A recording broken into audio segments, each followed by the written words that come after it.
Welcome to the POD the Pride of Detroit podcast, available on all of your podcasting platforms, live also here on twitch.tv/Pride of Detroit and youtube.com @Pride of Detroit. Just search for us on Pride of Detroit wherever you listen and watch things, and you'll probably find us eventually. Just scroll through all the fake Pride of Detroit accounts out there, trying to take what we do. My name is Jeremy Reisman, by the way. I am filling in again for the adequate host, Chris Perfett, who will be back more than soon enough. Just take a little bit of break, doing a little work over at Fox Sports. I'm giving his own company a little plug there because I know he likes to fit them in there. Did it for him. You're welcome, Chris. You can find me, by the way, at Detroit Online on Twitter. With me, as always, senior editor of Pride of Detroit, the Rock God, at Ryan_POD on Twitter. Ryan Matthews is here. I always forget how to do the back is that part. We don't need it anymore. We moved past it. No, we have moved past it. I actually reached out to a guy who's been trying to sell me Pistons season tickets for a while, and he actually let me know how much I could get some VIP tickets for Limp Bizkit this summer. So, I'm trying to put together a little posse to go listen to some new metal this summer. But Fred Durst is unrecognizable now, by the way. Yeah, this is Flown the Shark and Jumped the Train, whatever it is. But steady as a mouse. I totally missed the opportunity back when Fred Durst was playing jazz music back in California. That was the time to go see Fred Durst. That's right. Well, this podcast is going to have nothing to do with Fred Durst for the rest of the time. We have exhausted our Fred Durst talk, so don't worry about that. What we are going to talk about, latest news. We got some Josh Reynolds news. We got some Brock Wright news. We're going to talk some new uniforms. And then in the second segment, this is not an April Fool's joke. We're doing a mock draft. In fact, we've already done a mock draft. Somehow, I was going to say you goaded me into this, but that's the opposite of what happened. This was your idea. This was somehow my idea. I don't know what got into me yesterday, but we did a mock draft, a 3-round mock. We're going to run through it. We also did a speed run, which we'll compare to the 3-round mock that we did. But let's start indeed with the latest Lions news. I want to start with Josh Reynolds. Not news that he signed elsewhere. He signed with the Denver Broncos. We already knew that, but what we do know now is that the contract details are much different than they originally reported. It was originally reported as a 2-year, up to $14 million deal. Well, there's a lot of heavy lifting in that up to words, which tends to be the case when the way these contracts are originally reported, because they're usually reported by the agent. They're the one leaking the news, make their deal look a lot better. But anyways, it's more like a 2-year, $9 million deal. With the cap hits in 2024, $3.5 million this year, $5.5 million next year.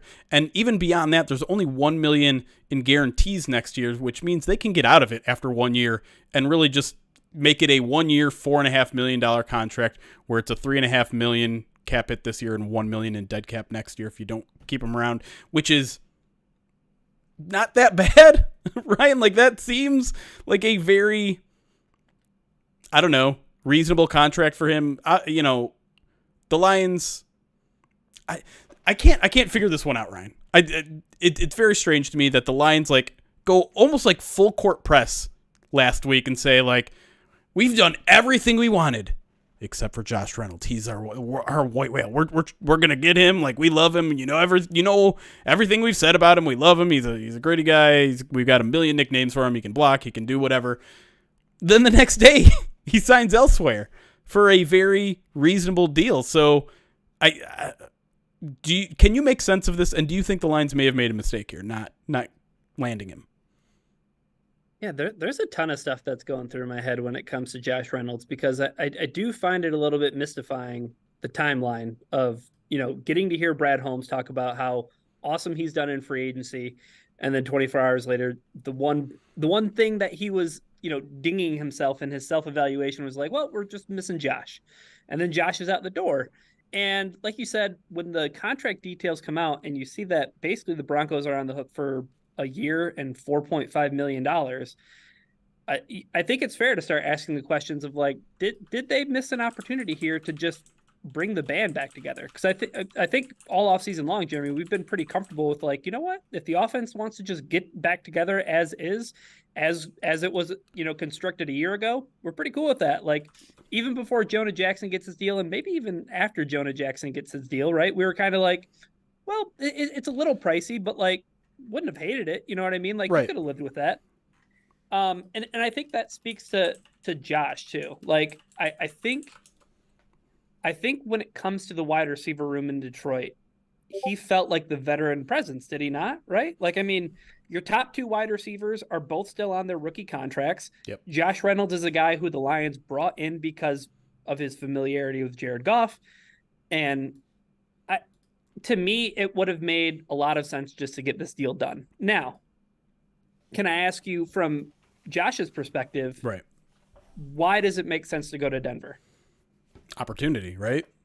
100%, Yeah. right? And that's kind of like, the more I'm thinking about this, maybe this, I mean, we're only saying, we can't sit here and criticize and be like, the Lions should have signed him to that Denver Broncos deal, because maybe that wasn't an option. Maybe that wasn't enough, right? Right. Maybe the Lions needed to fork out more to bring him back. Maybe he wanted to go elsewhere. Maybe he wanted a bigger opportunity because he hears the coaching staff go out at the combine and say, hey, we want Jameson Williams to be in a bigger role next year. We envision him in a bigger role next year. You see them bring back Donovan Peoples-Jones before you, right? Like they re-sign him before they do you. That can't mean nothing. Granted, it's a much smaller contract than I'm sure what they offered Josh Reynolds, but I think it's always kind of a misnomer to just be like, oh, this team signed this player to this contract. Why didn't the Lions do that? Well, it's a two-way street. They have to be able to agree with that. And I'm not reporting anything about Josh Reynolds and saying he didn't want to come back or anything like that, but I think it's worth wondering if maybe some of this fell on Josh Reynolds, why it didn't come together back in Detroit. I do want to point out, and I find this kind of funny because I was wondering what contract he was coming off of Detroit, and it was a 2-year deal, $6 million. So he's getting a relatively significant raise. I also find it funny that contract was originally called a 2-year, $12 million deal. So agent doing consistent work every time he gets a new deal here. Yeah, that's good stuff. But yeah, I know it's interesting. It's a little disappointing because I do think this is it. There does seem to be one missing piece in that wide receiver room, whether it's a veteran or just a body you can rely on. Because while we've said in the past, and we said back on our kind of Josh Reynolds podcast last week, like it's not unreasonable to think that Jameson Williams and Donovan Peoples-Jones can make up the production that Josh Reynolds and Jameson Williams had last year. They're capable of doing that, but there's no fail-safe to me. Like I like Khalif. Maybe Antoine Green takes a step. They're capable guys back there, but it seems like there would needs to be like the same reason they signed Marvin Jones last year, like just to have that extra guy in case. I feel like the Lions need that extra guy in case, and Josh Reynolds would have been that and more. So now I guess what's the plan? Does this become a priority free agent signing? Do you go out and get DJ Chark? Do you draft one early? What's kind of your overlook on the wide receiver need, if it is a big need, or is it just something like you'll fill if you get the opportunity, but you roll with the guys you got if you don't?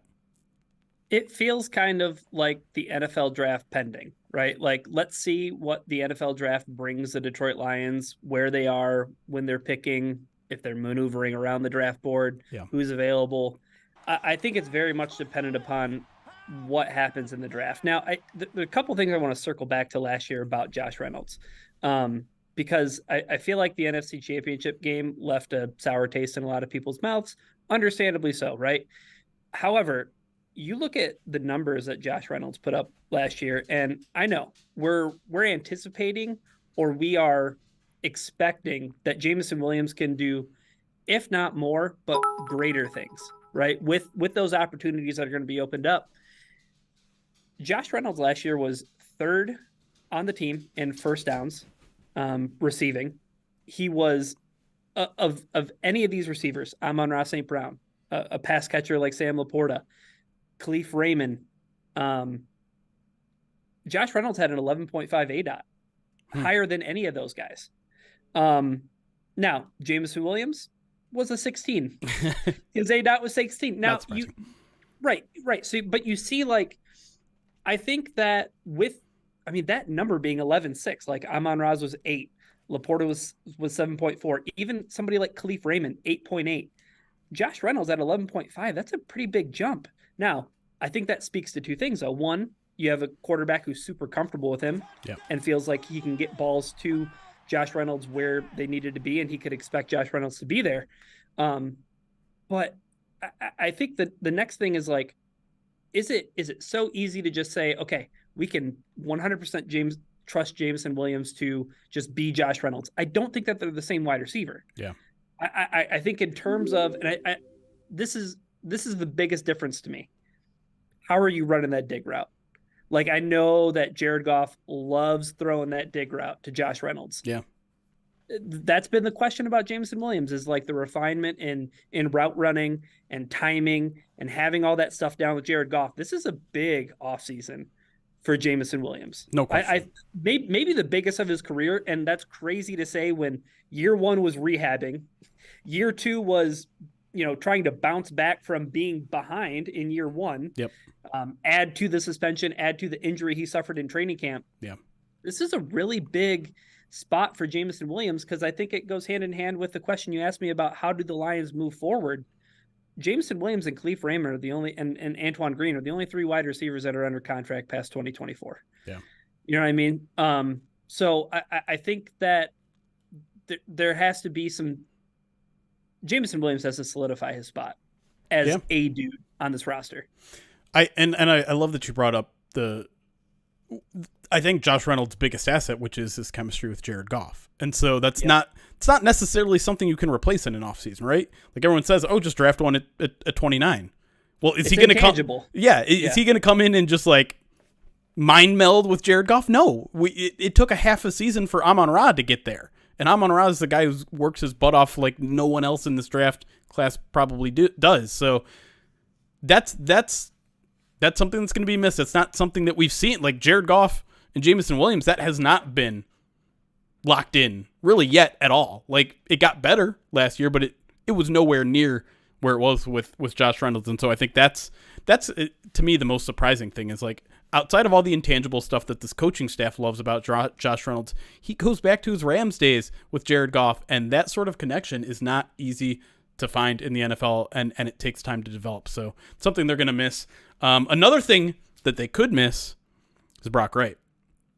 Brock Wright signs a 3-year, $12 million deal with offer sheet, I should say, with the San Francisco 49ers. The Lions now have 2 more days as of this. They have as of Wednesday, April 3rd, to make a decision whether they want to match that. I'll just throw the basic question. I know we talked about it a little bit on the call-in show over the weekend, but what's your feelings on this? Where do you think the Lions should go here? Lions, their offer sheet was worth $2.985 million on the free agency, the restricted free agent tag.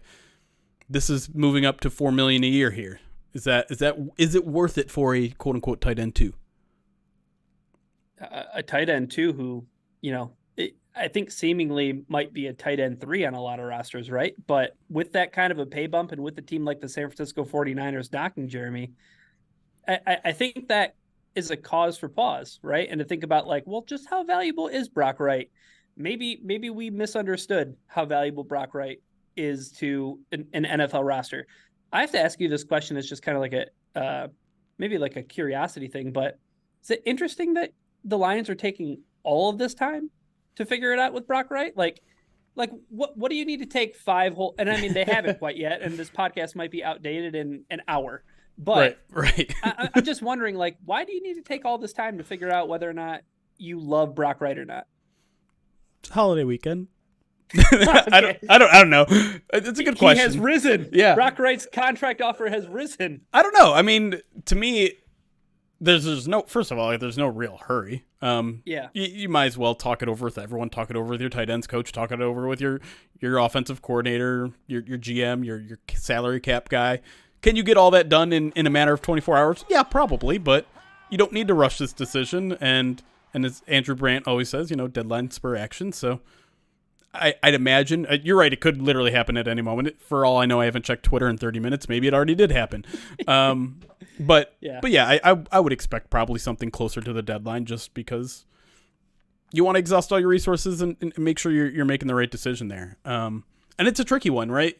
I do think people are a little bit overstating the size of the contract, considering they were essentially offering him $3 million a year, and this is $4 million a year. We also learned that it's only $6 million of it is guaranteed, so half of it is guaranteed. So the way you look at some of these contracts, a 3-year deal is really normally a 2-year deal. We don't know the full breakdown of it, but over on Pride of Detroit, I ran through a projected what a contract could look like, and yeah, it could essentially amount to a 2-year $8 million deal. So is a 1-year $3 million deal that much different than a 2-year $8 million deal? I mean, it literally is, yes. It's $1 million more per year, but I don't know. And some people are arguing, well, if you're not willing to shell out 1 year $4.5 million for Josh Reynolds, why would you be willing to shell out 2 years $8 million for Brock Wright? And I think that's a fair argument to make, a fair thing to wonder about. My concern is just, I think not matching this deal leaves the Lions in a bit of a lurch. You're already deep into free agency. I'm not sure you're going to find someone capable of being a full-time run-blocking tight end at this point on the level of Brock Wright. I think people tend to overlook that talent on Brock Wright because they look at the PFF grades and it's like, oh, he's in the 50s. You can get that. There's 80 guys with a better run-blocking grade. To me, that's an instance where the PFF grade does not match the tape in my eyes. And then, like I've said multiple, a ton of people are just like, oh, draft Tip Ryman. Okay, so your solution is one specific player in the draft. What if you don't get him? Yeah, no, it's a fair question. I think the other point to bring up that we talked about on the call-in show was, I mean, special teams. I mean, He had 177 special team snaps last year too. So I mean, this is a guy that you trust in a few phases, right? Like, not only do you trust him to run that awesome, his play, route. The Brock Wright play, the Brock Wright play. Yeah, that's what it'll forever be known as. But yeah, I think they clearly really like this guy, and the 49ers are going to see just how much they really do like him. I think the one maybe apples to apples comparison between him and Josh Reynolds, right? Because you could make an argument. I think that you could say that for what they both did offensively, maybe same level of importance last year, right? Like, Brock Wright plays such a big role as a tight end too, as that blocker, special teams, all these things rolled into one. Who are the guys behind him? With Josh Reynolds, there's Jameson Williams. Okay, you drafted that guy 12th overall. Behind Brock Wright, there's James Mitchell, the great unknown commodity. Yes. A very unproven talent who they've given some time to. He's another one of the Brad Holmes draftees who had to come back from an ACL injury. And, like you always talk about, Jeremy, that first year back, you're getting your feet back underneath you. And not only are you making the jump from, college to the NFL, but you're also rehabbing from an injury. And then, ends up on IR last year after the Broncos, or after the Cowboys game. And again, kind of left the Lions in a bit of a lurch. That's why they had to go out and get Zach Ertz. That's why, they had Anthony Firsker playing in the NFC Championship game. So it does, it does the one thing that we've all been talking about Brad Holmes having the luxury of doing going into this draft, which is going into the draft without having to draft for a need. And if you don't sign Brock Wright, you're left with a need. No question. All right. Let's talk about the new uniforms. We keep teasing it. We teased it on the last show and then we didn't talk about it. So let's actually do it this time. The ultimate tease. Yes. April 18, which just so happens to be my birthday, is when they're going to release the uniforms. I don't know why I need to throw that in there, but I did. Make it personal. Make it about myself. All right. So we don't know a ton. We know they're going to have different pants, which is something that Rodwood said a couple times this over last week. We know that they're going to honor the colors. We know the William Clay Ford patch is going to be different. Might not be a patch anymore is kind of the sense that I was getting. We know the numbers are going to look better. What else do we know? They're gonna alter the alternate helmet, it sounds like. Make some changes to it. But other than that, we don't know a ton. So I guess let me throw it to you. Just what do you want to see? What are you hoping to see? the numbers more clearly. Okay. Yeah. Is that it? Which is something that Rod Wood mentioned, right? Like, So Dan Miller mentioned it. Dan Miller mentioned it as Yes. yeah. That's fair. But are you so to me the question is, are they going like full scale, this is going to look a lot different, or little tweaks here and there? Because I'm going to be completely honest, I like the jerseys. I like the uniforms right now. They're fine. They're good. They're solid. I think they do a good job of honoring the past in terms of color schemes, and outside of the numbers, I don't have a problem. I'd like them to do a new alt, and I think from all the relative negative feedback they get from the Grays, I think there will be a new alt. This is me speculating, not reporting. But other than that, I don't really want a full scale change. I would rather have like little minor tweaks, and I know if that's what happens, people are going to be underwhelmed and they're going to be upset. But I'd be fine. Like that's kind of what I want. Just like, I don't know, make it slightly modern. I don't really know what that means because I'm old, but make it look sleeker, but not that different, and outline the jersey numbers with something that isn't already the color that it is. Yeah, that you know what? I can't argue with any of those. I guess I'll pitch a couple of questions back at you. When you say sleeker and you talk about alternate uniforms, everybody wants to talk about an alternate black uniform. Mm-hmm. Are you pro? No.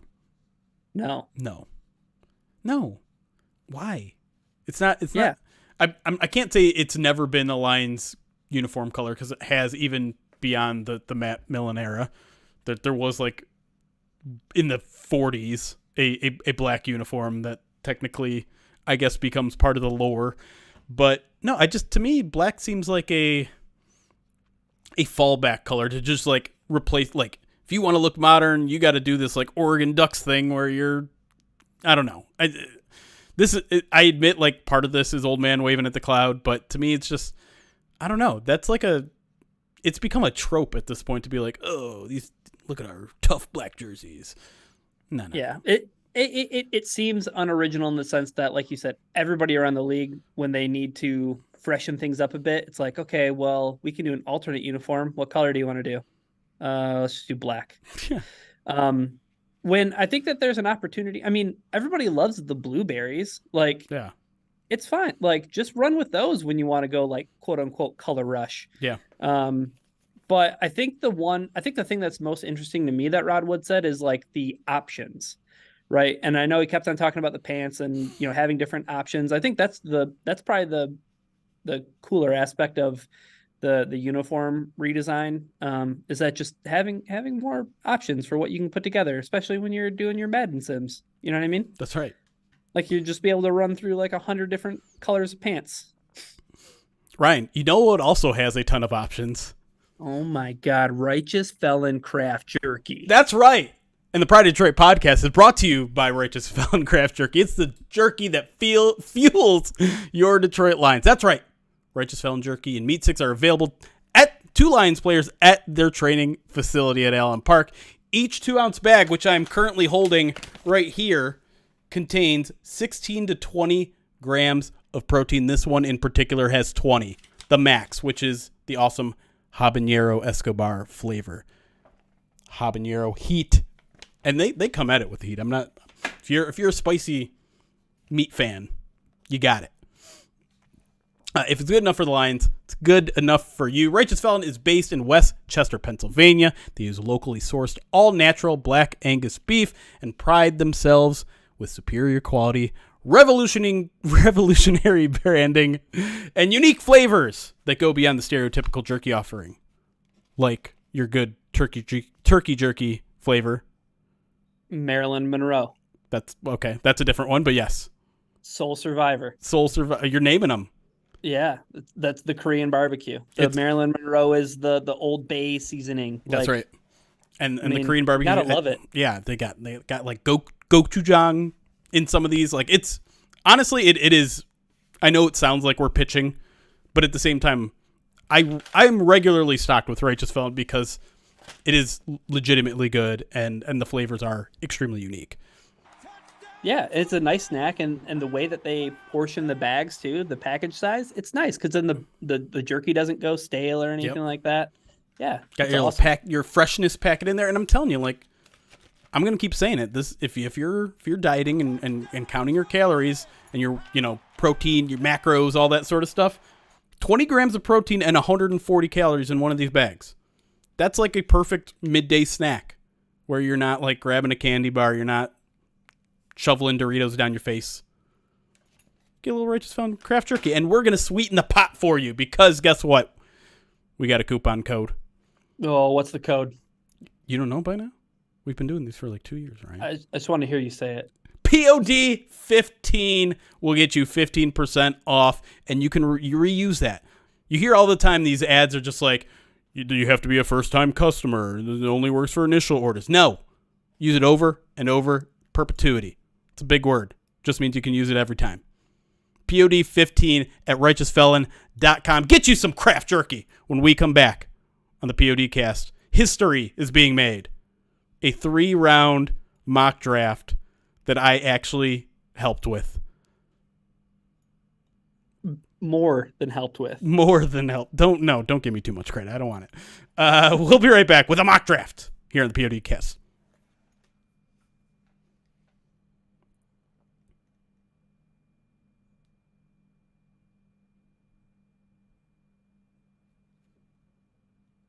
All right. Break time. What up, chat?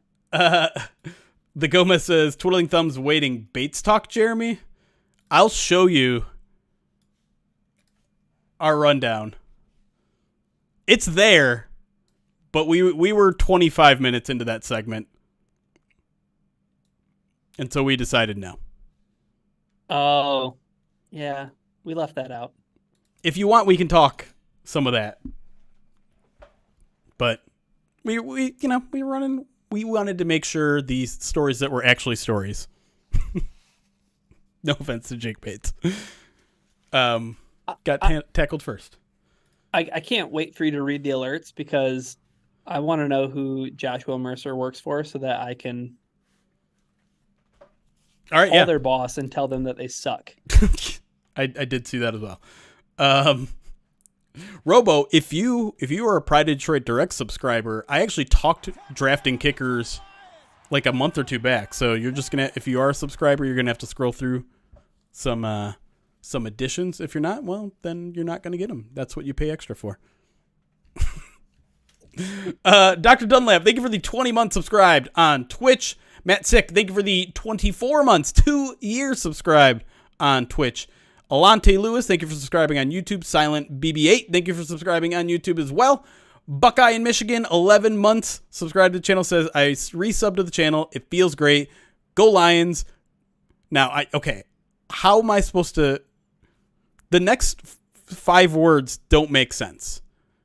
Because it says go Lions, and then it says these 5 words. Go Wolverines and go Buckeyes. Huh? How? how do you do that? What's like even the Russian judges would be impressed with those kind of acrobatics. Zero Slub, thank you for the 7 months subscribed to the channel. Captain James Kirk, all right, here. Oh wait, no, this isn't it yet. Captain James Kirk 100 bit says, a mock draft stream? What happened to you, Jeremy? The old Jeremy would have never done something like this. He has standards. He was real journalism. Calling into question your journalistic integrity over the mock draft. You wouldn't be the first, but over that seems different. I don't know, man. I think you know what the honest answer probably is? What's that? We were coming up with I think we both acknowledged this was probably time to put our foot in the door with the draft. Start talking about the draft, all that sort of stuff. Because if we didn't, we were never going to. Right.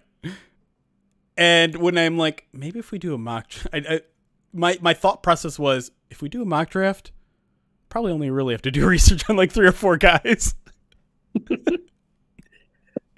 But with that being said, the exercise that Jeremy and I did yesterday, I think helped ton. It was enlightening.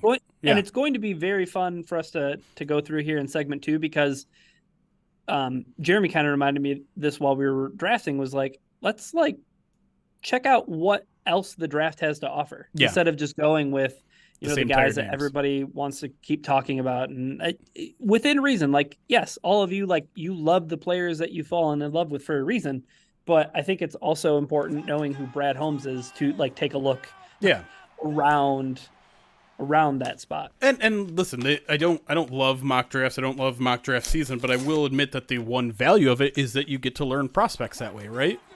Mm-hmm. Yeah. And so if we're just drafting Chop Robinson, Mike Sainristil, and like the same 3 or 4 guys that everyone always talks about with the Lions' first couple picks, then we're not expanding our knowledge on this draft class at all. So we'll kind of throw that disclaimer at the front of when we're live, but like, you guys are getting the early disclaimer. We're not just drafting the guys you've heard of a million times. Right. Yeah. And as McSpearmint says, Penix at 29. How'd you get a hold of our mock draft before we even did it? I just took a big bite of beef jerky. I was about to read more alerts. Well, you can take your time with that. No reason to rush through. Man, good stuff. Good stuff. I'm excited to be here. This is good stuff. I'm starting to finally get excited again. Yeah, I gotta ask you a question. How did the watch party go? Horrible. I don't understand why people like those movies. How long was it? 90 minutes. So it wasn't okay. That was appropriate. I will give horror movies credit. They know when to get in and get out. I think superhero movies could maybe take a hint at that. Oh God, I think like a lot of movies in general could take a hint that like you don't have to be 2 hours and 28 minutes. You don't. Like, you really don't. Like, I want to watch the new movie with Emma Stone, the Poor Things. Yeah. Amanda and I were going to turn it on last night. It's like 9:00. The kids are finally asleep. And it's like, oh, it's 2 hours and 22 minutes. It's like, we're going to be up until 11:30 watching this thing. Like, there's no shot. Like, we're not going to watch it. I cannot start a movie later than 7 p.m. or I'm out, especially at home. It's too comfortable at home, and I'm going to fall asleep. Yep. Way too easy to just be like, nah, you know what? I can hit pause. Yeah. But okay, in case you didn't know, I was forced to watch Jigsaw, the whatever installment of the Saw movies. Is it a prequel? I don't know. I honestly don't know. Having seen it, I don't know. Chat, can you answer that question? Is it a prequel? I think the answer is no. Is it an origin story of how the Saw became jigged? No, because like the villain was presumed dead the entire movie. Oh, okay. Yeah, people are saying no, it's not. Okay. But anyways, the pacing was weird. I didn't quite understand the like timeline events. Like suddenly it seems like it was like 3 days later, and you're like, I thought this was all happening in one night. What's happening? And yeah, unnecessarily gory. Like they had like 20 shots of the same like cut in half head. It's gross. Spoiler alert for anybody who hasn't seen Jigsaw that is planning on seeing it. They messed with the timeline to confuse. Mission succeeded. Yeah. Director gets an A. I would not recommend. RG Surbear, thank you for the 3 months. Says, hi, peeps. What's up? Thanks for joining us. Thanks for the 3 months subscribe to the channel. Farhan, thank you for following us on Twitch. Woodchuck Hunter 1-bit says, what are the chances that one of the SB Nation Detroit Tigers writers is also a high school teacher? I guess 100%. I'm not sure what that's in reference to. Guess now's Are you leaving? As good of a time as there ever will be. Yeah, this is it, guys. This is my last Pride of Detroit POD cast. I work for Bless You Boys now. I've always been a big baseball fan, going back to my childhood. Oh, is this in reference to the fact that we just kept making baseball references last podcast? Well, we're just going around the horn right now. We're covering all the bases, There as you they go. would say, Jeremy. Is around the Um, horn a baseball term? it is, yeah. How did I Like never after, know that? yeah. So you throw the ball around the horn after Oh, like a strikeout, that's right. Yeah. Yeah. But yeah, so this is it, guys. Wow, farewell podcast. I don't know how to feel about that. Do we get? April Fools! Oh! I like your little Shaq shimmy there. Bim, bim, bim, bim, bim, bim, bim.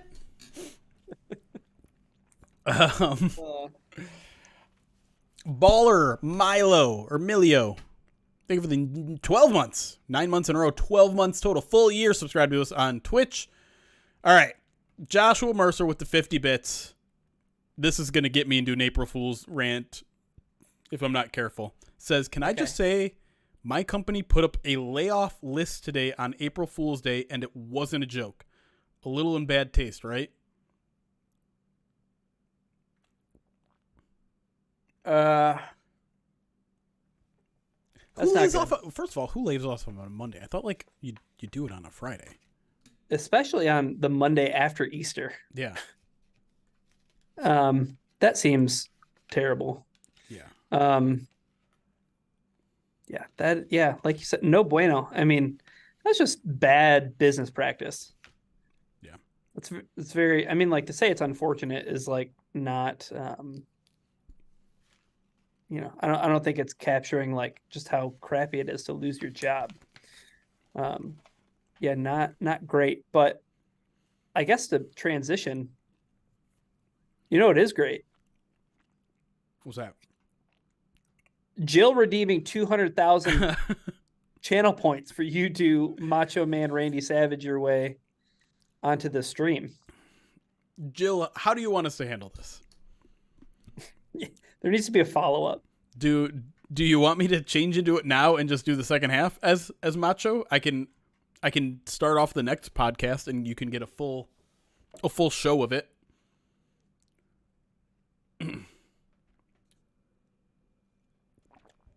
I'm not.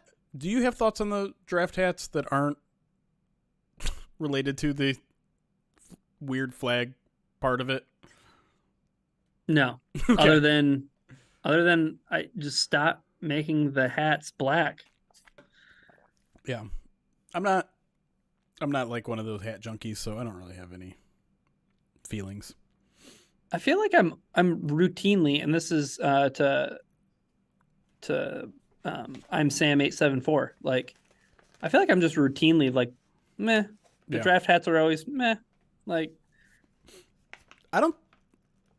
this is how little I pay attention to them. Do they say draft or anything on them, or they're just like, these are the hats that we're giving to the draft guys, the guys that get drafted? I don't know. That's a good question. I can't even. Troy Lions draft. I can't think of a reason why I would want a hat commemorating a draft. Like, I get maybe this year it'd be different. Yeah. No, they don't. Just on the side, they say one pride. I don't know.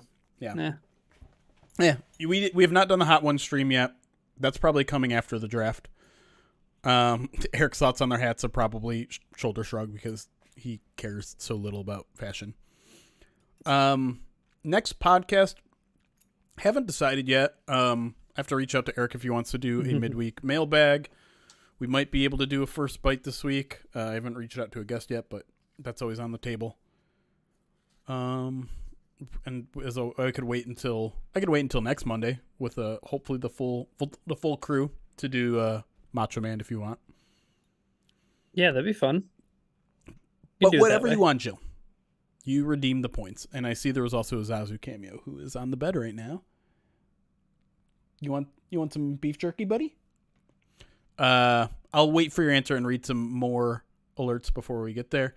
Old Wolf thinking of 48 months, 4 years, says this is the year, my friends, Super Bowl or bust. I mean, that's the expectation, right? Robo, thank you for the 33 months. Says best time of year, mock draft season. Respectfully disagree. But Mock draft season. Thankfully, mock draft season at Pride of Detroit is only lasting a month. We literally have not run a single mock draft on the website, but I know Eric is cooking up one. We're cooking up one here, and the floodgates are opening. So, you mock draft fans, you'll be satiated. Well, and eventually we'll do a full. We might do a stream or two, a live mock drafting stream or two. Bringing it back, huh? People like it. I don't. No, people love it. People do. I do enjoy those though. Throwing it up as polls, people screaming at each other, saying that their mock drafts were better than ours that we did. I 100% could be Miss Elizabeth, Kobe. But man, that's a lot of. I got to grow my hair out.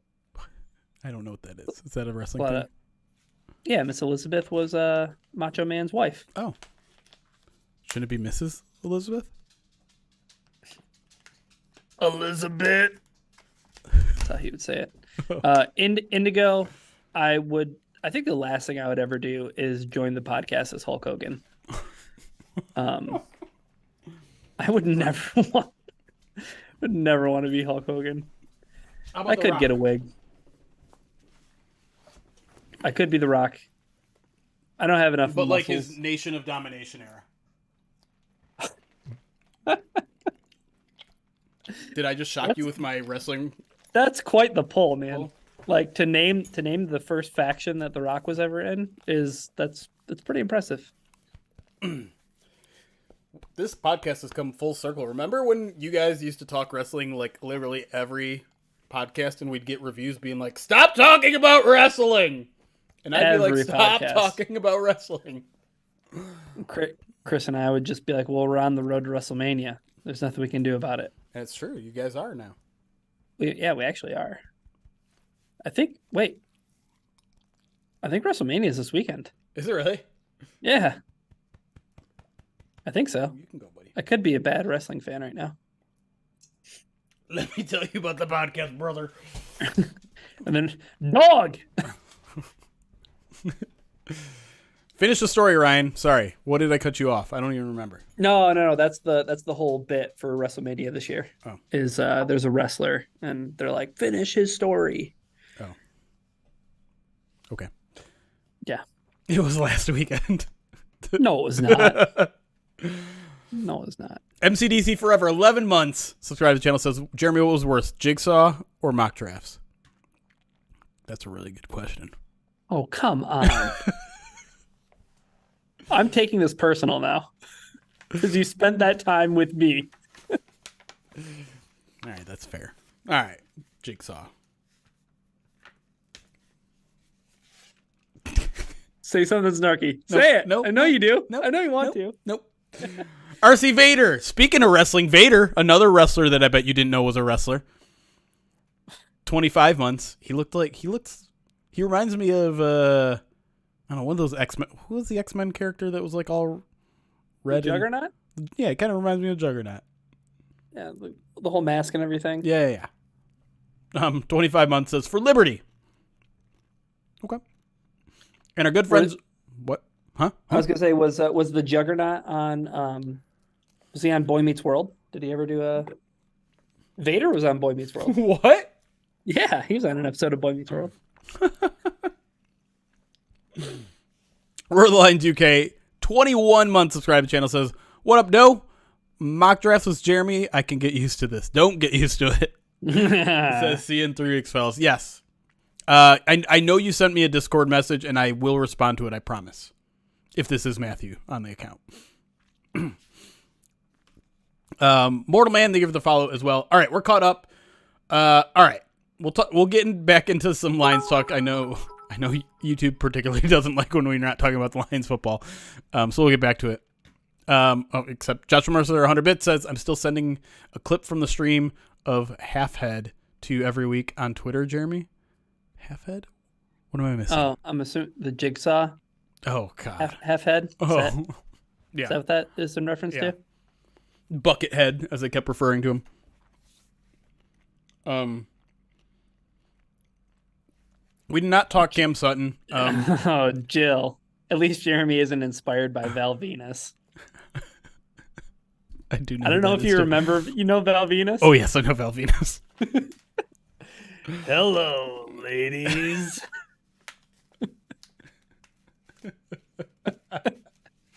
Jesus.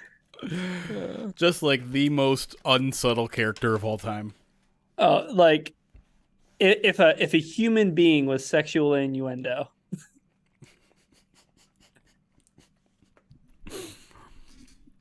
Joshua Mercer, I can read that in Jeremy's voice, like his tone and everything. Yep.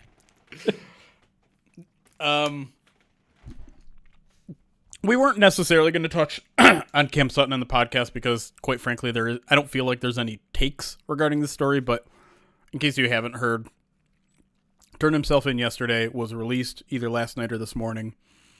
No bail.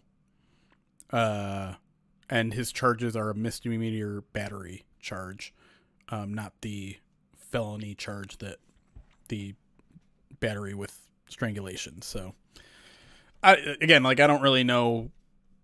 I guess it's good news that he turned himself in. He released a statement that's saying like we require privacy. We want to deal with this within our family, all that sort of stuff. So I mean, the good news is now the legal process can start and this problem can get fixed and all that sort of stuff. But I don't really know what else to say about it. Nope. Like you said, no takes to be had, just news updates. Yep. And I'm not going to offer opinions on whether the line should or shouldn't have done anything at this point because there's still so many facts out there that we don't know. So that I'm sure law enforcement is trying to figure out. Sure. Yeah. So that's all we know. That's kind of all I really want to say about it at this point because to opine on something that we're so behind on in terms of facts and things like that. Agreed. It's hard. It is. The other story that got left on the cutting room floor in that first segment was UFL kicker, aka Michigan Panthers kicker, Jake Bates, who nailed 2 64-yard field goals to win the game. Only one counted. He got iced on the first, but proceeded to nail the second, the one that counted. And then news came out via Tony Paul of the Detroit News saying several teams have already reached out to the Michigan Panthers regarding Jake Bates, yes, including your Detroit Lions. I don't know how to react to this. First of all, I'm going to be completely honest. I'm not entirely sure. I spent like an hour this morning trying to figure out what the UFL rules are in terms of being able to sign with an NFL team at any point during the season, after the season. Like, what are the rules there?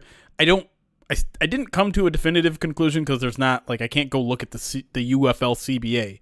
I will say that the XFL rules were you had to wait until the end of the season, and I think a lot of people, some people that I reached out to were under the assumption those rules are carrying over. So if the Lions were to sign Jake Bates, it would have to be till after the UFL season ends, and obviously just got started. So we'll see on that. But I find it pretty funny that like everyone's like, the Lions got to sign this dude after he makes one kick. And if you don't know the kid's story, like he didn't kick at all. He didn't kick field goals or extra points in college at all. He's there for 3 or 4 years and was just like a kickoff specialist. That's all he did. He was kicking kickoffs. Yeah. And wasn't he a soccer player too? Yep. Like played soccer, hadn't made a field goal since high school. Yeah. In a game. Right. And then like I was doing digging on him because I was more interested in him today, and everyone keeps saying like, hey, he hasn't made a kick since high school, blah blah blah. He was on a preseason, I can't remember what team it was, roster. Oh yeah. And he went 2 for 3 on extra points. He missed an extra point in one preseason game and was cut 2 days later. Yep. Well, Listen, I'm not trying to take the moment away from the kid. I'm not trying to take anything away from the kid. But let's pump our brakes on being like, oh, he made 164-yarder. He needs to be our kicker. It's not just about making one. Granted, like, listen, it literally happened on Ford Field. It happened in a tense moment of the game. It was a game-winning kick with 3 seconds left. All that is good check marks. But the key to being a good kicker in the NFL is consistency, and we have absolutely no proof that he's capable of that. Yeah, I mean, like, bring him in for camp. Sure. Yeah. I don't know when the UFL season ends. I'd imagine in like 10 weeks or so. So you probably wouldn't be able to bring him in for rookie tryouts. He's not a rookie, so he's not draft eligible. So there's nothing like that in the cards. But I mean, he's somebody who could definitely be here in July. Sure. Yeah. I think what I'm trying to do is like, let's lower expectations, right? Like, we went through Parker Romo last year. Or raise our expectations a little bit, right? Where it's not like anybody who just comes through and kicks a 64-yard field goal out of nowhere, like, lock the doors, don't let him leave Ford Field. Raise our level of, like, we have to just raise the bar first of all. I'm saying lower the expectations on a guy that has made one official kick. Yes. The expectations of him? Lower. Yes. Raise the bar of expectations. Yes. There we go. Wet blanket. Yeah. We really need a wet blanket emote, apparently. Just like a sound, too. We need the sound of like a wet blanket hitting pavement. But it was awesome. I'm not taking that away. It was an awesome moment. Good on the Michigan Panthers winning their home opener. That's fun. Go see a game. I'm sure those are fun to go to. Yeah, was that on Saturday?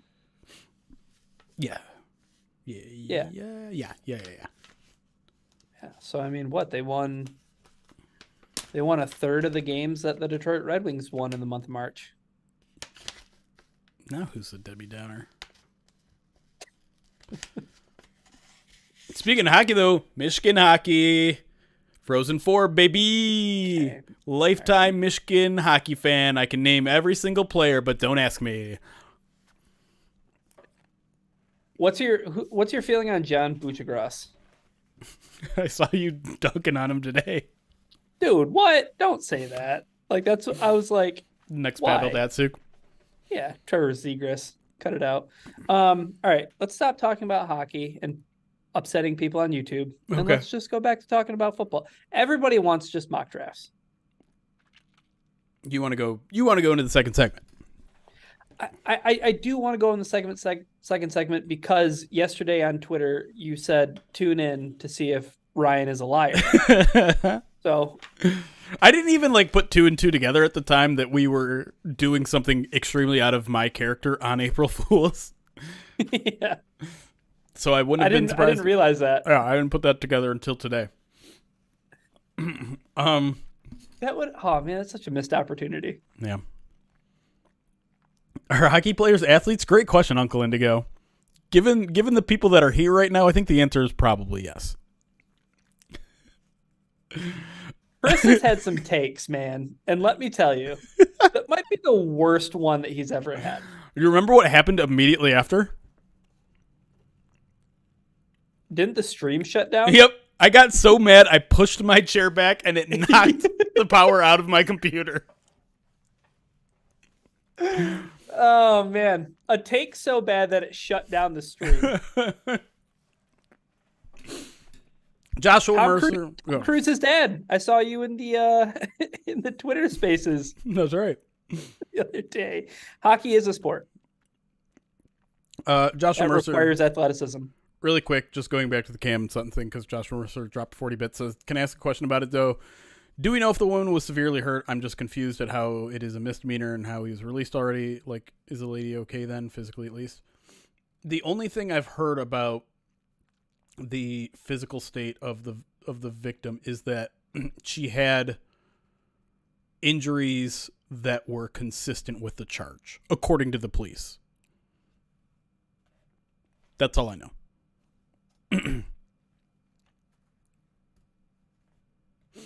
Ugh. Because Chet's also talking about the Red Wings. My feeling about the Red Wings varies wildly from when I'm watching them to when I'm not watching them. Because when I'm watching them, like, oh, this team's doo-doo. Like, even if they make the playoffs, like, they could get swept. And then they're gonna turn into half head. Don't do that.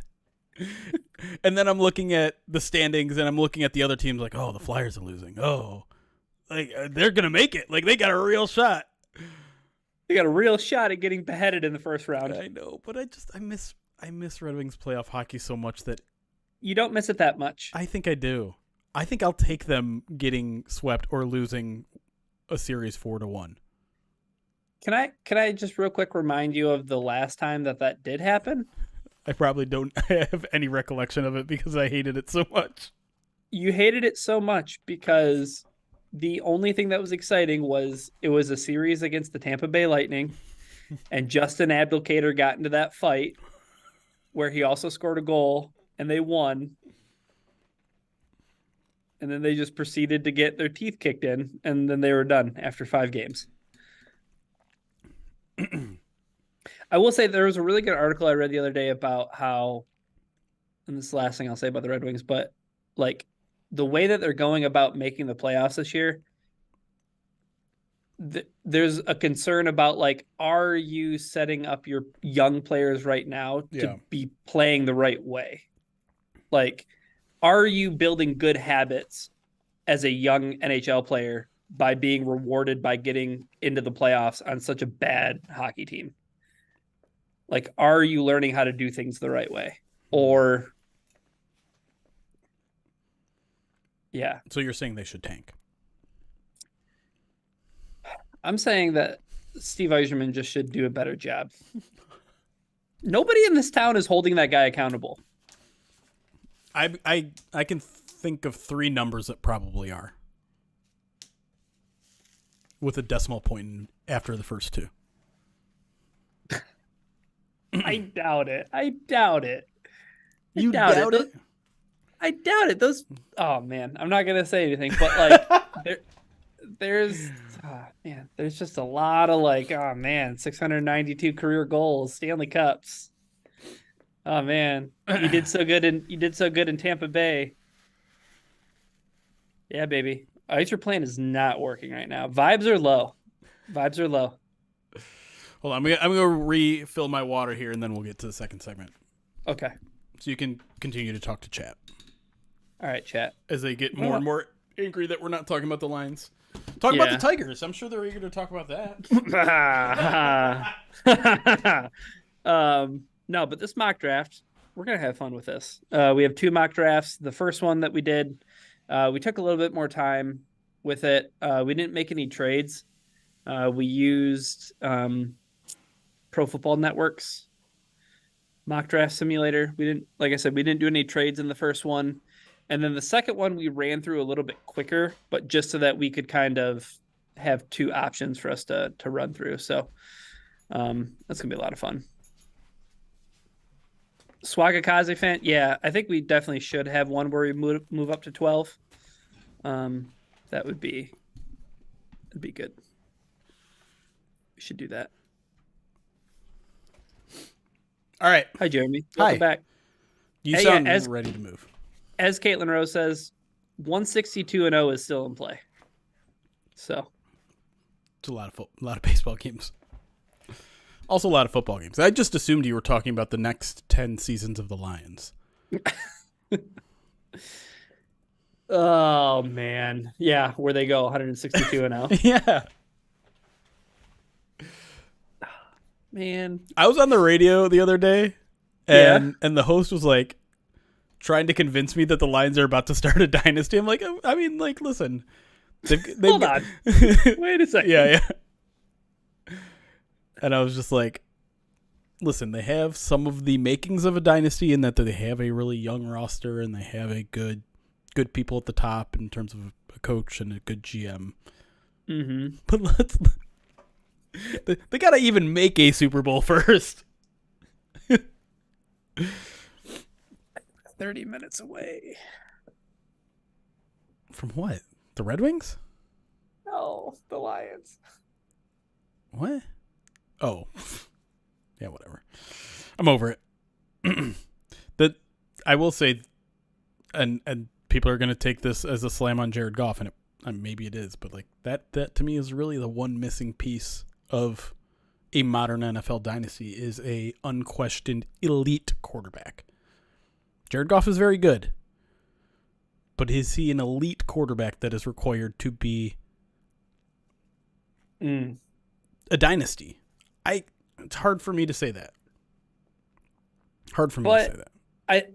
So I think there's two things to that, though. One, you could have an elite quarterback and you could have a good football team year after year after year, like the Green Bay Packers and Aaron Rodgers, and even go back to the Green Bay Packers and Brett Favre. Yeah. And you still never get a dynasty. Sure. Like, dynasties in football that's why, like, I think the Patriots broke everybody's brain. Yeah. You know what I mean? Like, they so warped people's understanding of what a dynasty is because they did it, I don't want to say so effortlessly, but like they just won football games and won football games when it mattered at such a unreasonable rate that like those don't exist. Like, would you call the Chiefs right now under Mahomes a dynasty? Yes. Because they have 3 rings in 5 years? Is that what it is? I think so. Yeah. 5 years. Yeah. Haven't gone back to back though. That's it. Like it's the Chiefs and it's the Patriots and I don't know who else in the past 30 years. Was there anyone in the 90s that you would consider a dynasty? Maybe the Cowboys? The Cowboys, yeah. Yeah. Yeah, because how many Super Bowls they win? I don't know. The Niners? 49ers? Well, 49ers, yeah, late 80s, early 90s. Do the Bills count as a dynasty in the 90s? No! You gotta win. You gotta win the whole thing. I would like. You win the sad dynasty.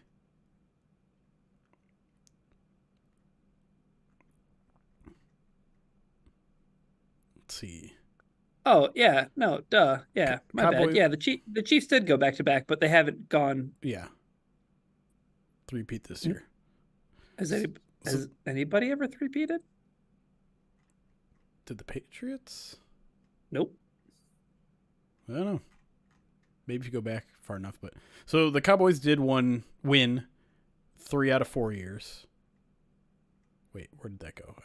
So the 95, 93, 92 seasons. The Niners won 2 in a row. Yeah, I don't know. But I think we can agree that like even the Cowboys run and the 49ers run in the 80s and 90s, like they don't match like what the Patriots did. No. Like not even close. That's not supposed to be possible. Was the Patriots dynasty it was over like 15 years. Yeah. Like the AFC East was just closed. Awful. Like but it was bad too. Like it was like the perfect storm of like a good football team that knew how to win important games. Yeah. Getting to beat up on the Nick Saban Miami Dolphins and the only team that ever really challenged them were the Mark Sanchez Jets. I would call them the Rex Ryan Jets, let's be honest.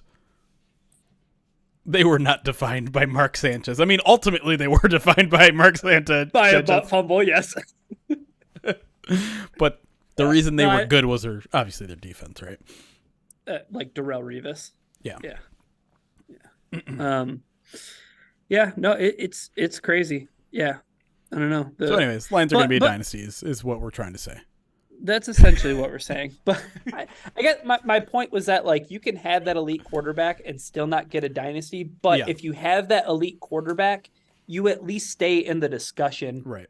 each and every year, right? It's like, well, if X or Y happens here, they have the quarterback.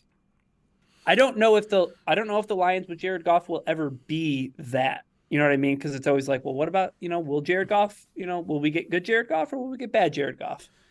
Yeah, but also like you have to also recognize that if he's surrounded by at least even a medium to good roster, like he has a history of taking his team deep into the playoffs now in two different franchises. Yeah. I if there's a I think if there's this year, right? Like if it's another year where you're talking about like at least another playoff win, then I think maybe you can start changing the discussion around Jared Goff. Right. I think at that point you have to seriously talk about him. And I know we're teetering on QB wins here, QB playoff wins, which is an even grosser thing to talk about. But like if he's able to get as many playoff wins and take his two different franchises as far as he has to be part of the top 10 quarterback discussion. Like I'm not putting him in the top 5. I probably won't ever put him in the top 5. And when I was on vacation, I came very, very close to responding to someone suggesting he was a top 5 quarterback, but I was just like, no, you're on vacation. Stop it. Don't use accumulative stats. Use rate stats, everybody. But like, he's probably already at least a little bit in the top 10 quarterback conversation. But to me, if he shows that he can again help carry a roster to the divisional round, to another conference championship, I think you're talking about not being in the discussion of the top 10, but solidifying your way into the top 10. Do you want to run through the quarterbacks and see if you can find 10 that are better than Jared Goff real quick? Yeah, let's do it. I think we owed to chat. Here we go. Josh Allen. Yeah, better. Better than Who's Goff. better? Sorry. I'm going to answer that these guys are better or worse than Jared Goff. Josh Allen, okay. Better. Tua. Not better. I can agree with that. Aaron Rodgers. He's still better. I'm sorry. No, but he's washed. The starting quarterback for the New England Patriots, which I think right now is maybe Jacoby Brissett. Nope. Worse. Lamar Jackson. Better. Deshaun Watson. Worse. Russell Wilson. Worse. Joe Burrow. Better. CJ Stroud. How hot takey you want to be right now? That one's gonna burn me. I think he's better right now. I'm sorry. Trevor Lawrence. I'm not taking Trevor Lawrence over Jared Goff right now. I think when all is said and done, Trevor Lawrence might have a better career, but right now, no, he's not better.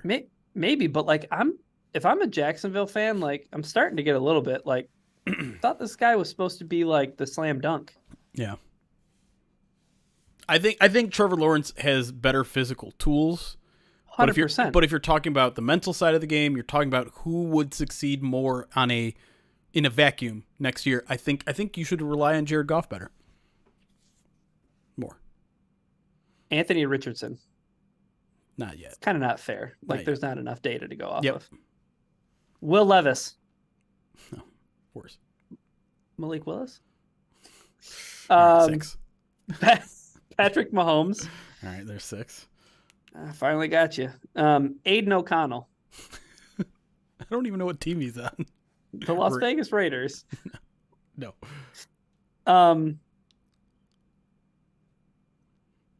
Who's Denver's starting quarterback right now?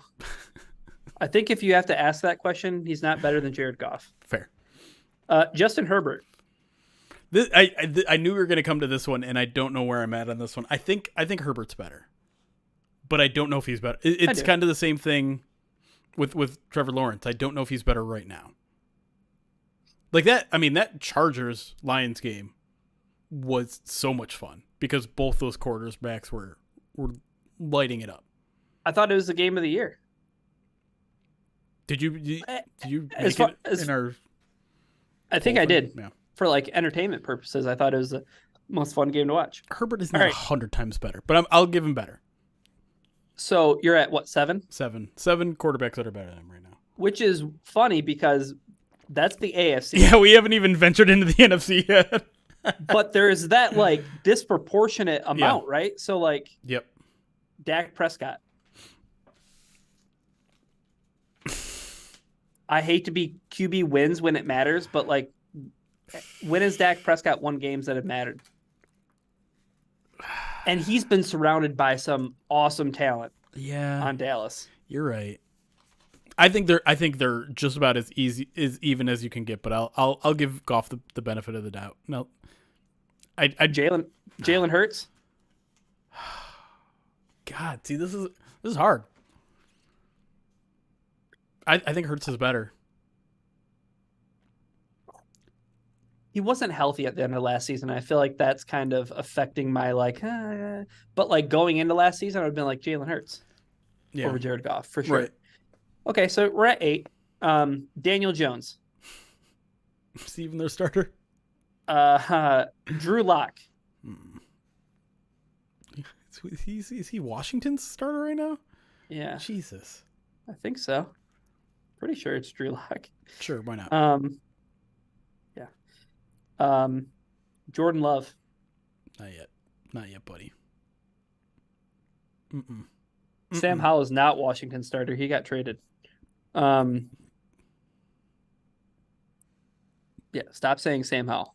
Don't yell at our chat. Sam Darnold. Stop it. 10 million a year, baby. Tyson Bagent. No. / Caleb Williams. Whoever wins the job. Nope.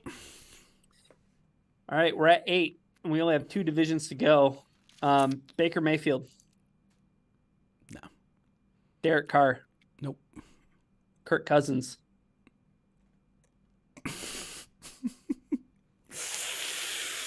Oh, God. Kirk Cousins is a hard one. I think Kirk is better. I do. I'm sorry. Flip it. I'm sorry. No one is. I don't know if anyone's going to be on my side there, but no. What took Hunter just told you to get out. So. Kirk, people. I say it all the time. People underestimate Kirk. He's accurate. He's got a good deep ball, and he generally avoids turnovers. But he's even less mobile than Jared Goff is. Before his Achilles injury. Yeah. But okay, what are we at? Is that 9 or is that? You're at. That was 9. You're right? at 9. Yeah. Kirk Cousins was number 9. Brock Purdy. I'm sorry. I'm not there with Brock Purdy. I'm just not. Geno Smith. Nope. Kyler Murray. No. Matthew Stafford. You saved that one for last, you son of a bitch. I did. Stafford's better. Jared Goff, number 11. There you go. And the only one that you were hesitant and didn't ultimately put there was Dak. Yeah. Is that true? There was no one else that was... Trevor Lawrence, you kind of went back and forth on. There's a poll, by the way, on Twitch, if you want to vote for Jared Goff or Kirk Cousins, whichever one you think is better. Mike Laundry over on YouTube thinks my credentials should be taken away immediately. Yeah, I wonder how this poll's going to end. I see the results right now, and it's a little lopsided. 23-1 right now. 25. It's okay. You guys don't have to be right. Where are you on that? It's at least close, right?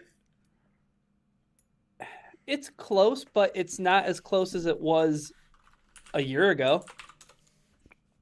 Okay. Like, I think it's kind of unfair in the sense that did Cousins ever really go through the narrative that Jared Goff went through?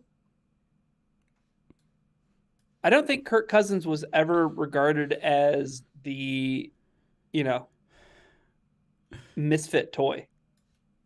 Right. Like he was never viewed nationally I don't know. Like, as he was always wanted. Like he was getting franchise tagged, and then you know what I mean? Like, but what?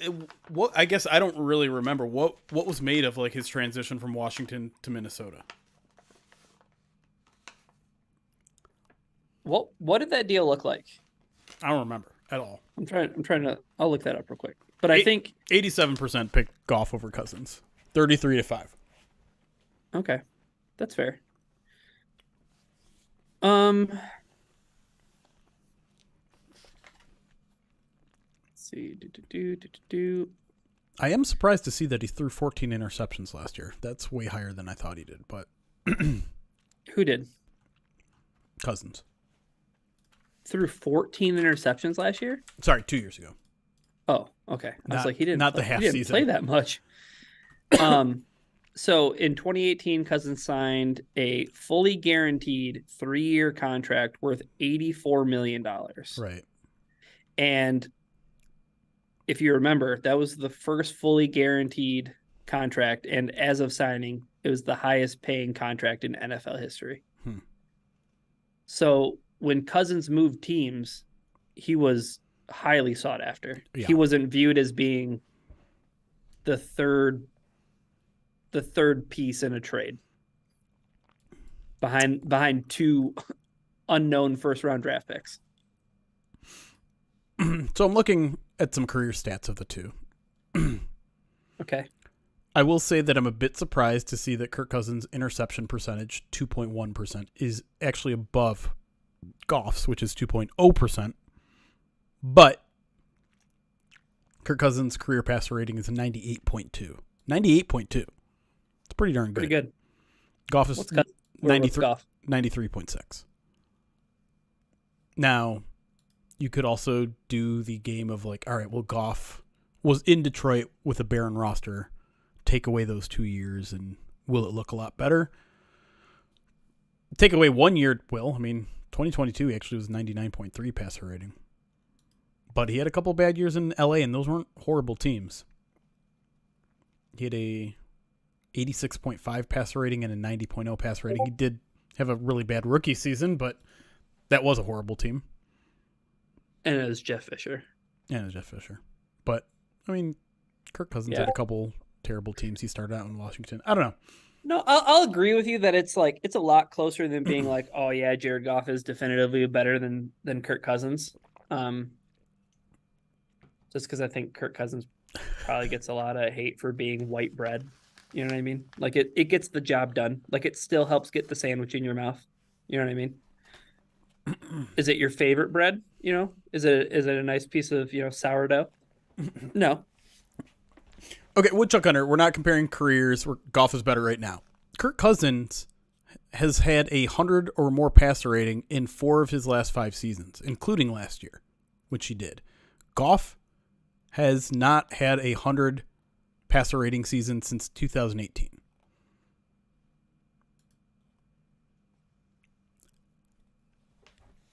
I don't know, man. And when you bring up the interception rate too, that's not accounting for how. What about the fumbles? I feel like Jared Goff's a little bit more loose with the ball. I bet when they're it comes probably to fumbles, they might be close. Comparative. Where can I see fumble stats? How far do I go?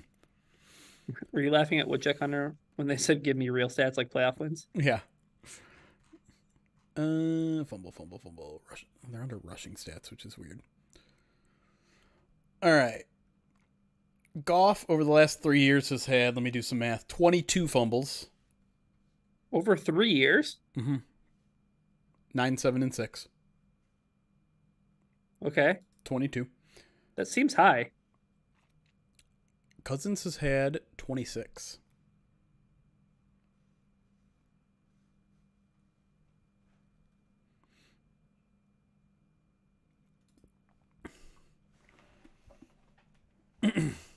So maybe that's just why I would give the edge to Goff. I am surprised to see, I said it. I think Goff is a little. I thought Goff was a little more turnover prone, but apparently it's not true. But Kirk Cousins also hits on big plays a lot more than Jared Goff does. That's facts. I mean, I'm sure if I looked at yards per attempt, 7.6 versus 7.4. It's not that big of a difference, but yeah. I think there's a debate to be had. I personally think people consistently sleep on Kirk Cousins, but I also recognize that a lot of people nationally, particularly, sleep on Jared Goff. So it's close. It is close. The point of our exercise, though, just proves how close Jared Goff is to being top 10. Yeah. Anyways, all right. The people are begging for it. Yeah, we teased this like a half hour ago, so let's follow through on it. Definitely more than that. Joshua, I'm going to get to all your bits after this because we've been waiting for a very, very long time. And no, I don't have a Kirk Cousins chain. Stop it. Yet. Never. Somebody put the P.O. box in there. And I definitely don't have the grill that he got. There's like a whole story about how he got a specialized grill from his dentist. And I'm like, that is the dumbest, whitest story I've ever heard. Anyways. Thank you, Lion in London, for the 5 gifted subs. That puts us over 400, by the way, which is a pretty darn impressive accomplishment, if I do not say myself, considering it's been a pretty quiet off season. All right. Let's get into it. Let's talk mock draft and tarry no further. Here we go.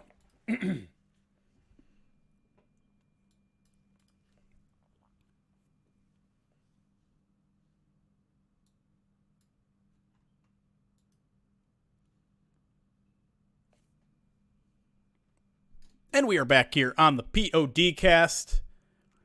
We took a very long break there, and I think maybe that was me trying to avoid this, Ryan, if I'm going to be completely honest. But against every inch of my being, we're doing a mock draft here, a 3-round mock draft. I don't participate in a lot of mock drafts. I don't particularly like the exercise. But actually, this was a good kind of first step into the draft, I thought, because we ran into some problems that I think the lines might actually run into with the draft. We introduced some new names to our own repertoire in terms of learning this draft class. And I don't know. It was worthwhile. Yes, including that guy that you're pointing to now. Before we get into it, I'll kind of lay the ground rules of how we made it work. We did not do any trades on purpose. We just wanted to straight shot this, make the lines have their original picks.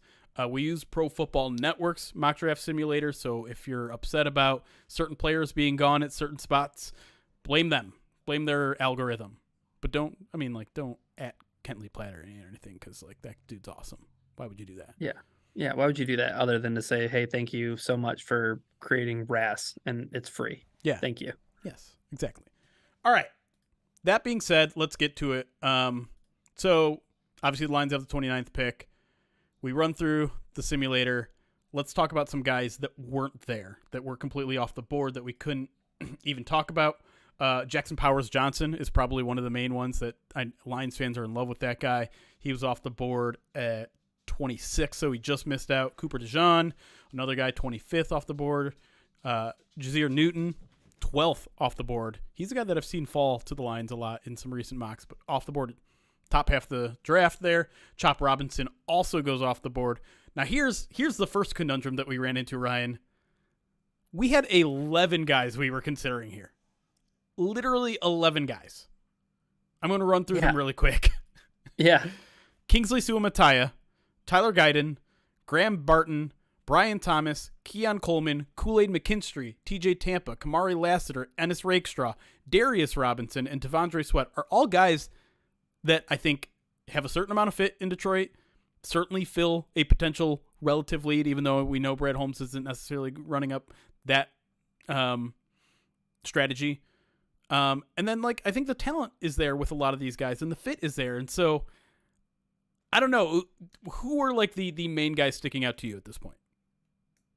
I think the thing that stuck out to me the most, right, was like look at just like these positions, like you said, of quote unquote relative need long term, right? Because that's what we're kind of dealing in with Detroit's position right now, drafting at 29, being able to hit on a lot of the draft picks that they've already hit on in recent years. But you're there with offensive line, wide receiver, cornerback, and there's a couple defensive linemen in there for fun. But Yep. I think the thing that stuck out to me the most was the Lions could 100% get a wide receiver at 29.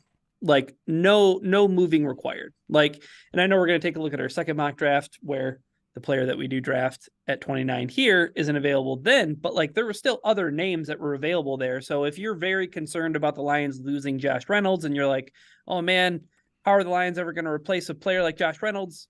They could do it at 29. Like there's going to be at least a couple of names there that I would imagine that the Lions would be interested in.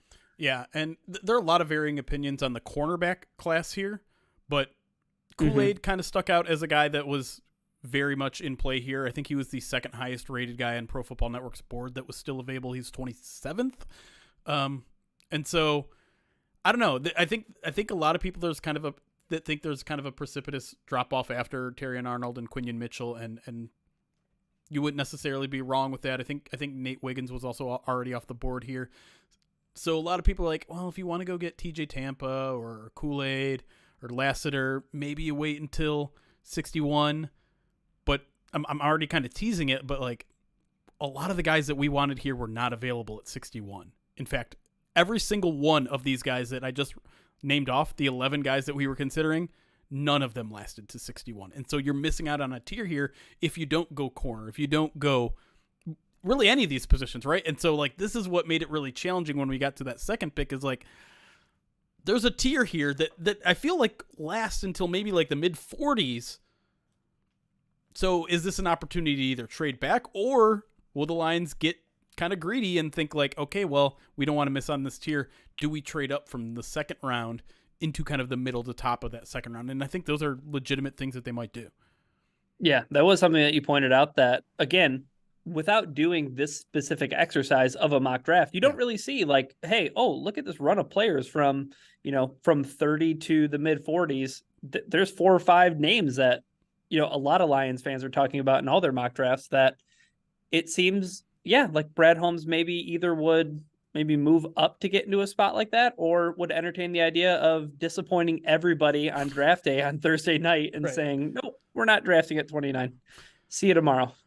All right, let's get into the pick here. To me, it was kind of obvious who to pick here because this person stood out among the rest in terms of just best player available. He was 20th on Pro Football Network's mock. He fits what I think some people consider a pretty big need.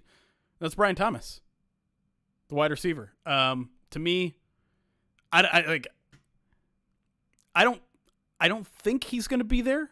But we've even like teased the idea that he could be. We talked about it a little bit on the mainline show the other day. I noticed in the Detroit News' mock he went right before the Lions pick, and so to me like this is a guy you've been looking for your X receiver, you've been looking for maybe another big play threat, another guy that could fill Josh Reynolds' role, and to me the thing that really sold it for me is I was looking back on his LSU career. And he was paired with Malik Neighbors, right? A guy who's probably going to go in the top 15. Malik Neighbors is like this blazing fast guy who takes the top off of offenses. I think he's going to be pretty comfortable here with a guy like Jameson Williams filling the Malik Neighbors role and just being able to complement him perfectly like he did in college. So I love this fit. I love the pick. There's a little physicality to his game that's missing, even though he's a 6'3", 209-pound guy. That I think the Lions are going to have to maybe hammer into him a little bit. And so maybe that makes him not a culture fit and maybe not a Brad Holmes dude. But to me, the talent speaks for itself. I mean, what 17 touchdowns last year? Ridiculous. Ridiculous. And then also like a 9.97 RAS. Like pretty good. The guy's like incredibly gifted, right? And I think the thing you hit the nail on the head when it comes to you want an X receiver. here's your guy. Yeah. Yeah. And going into our next pick, like talking about who we eventually got to it here at 61, I think this is, again, one of the nice exercises about these mock drafts is like, if you don't take a player like this now, well, then you're making some concessions on the players who are at that position, wide receiver, by the time you get around to 61. Yeah. The last thing I wanted to say on Brian Thomas is contested catch dude, right? That's something that I think the Lions have been missing a little bit.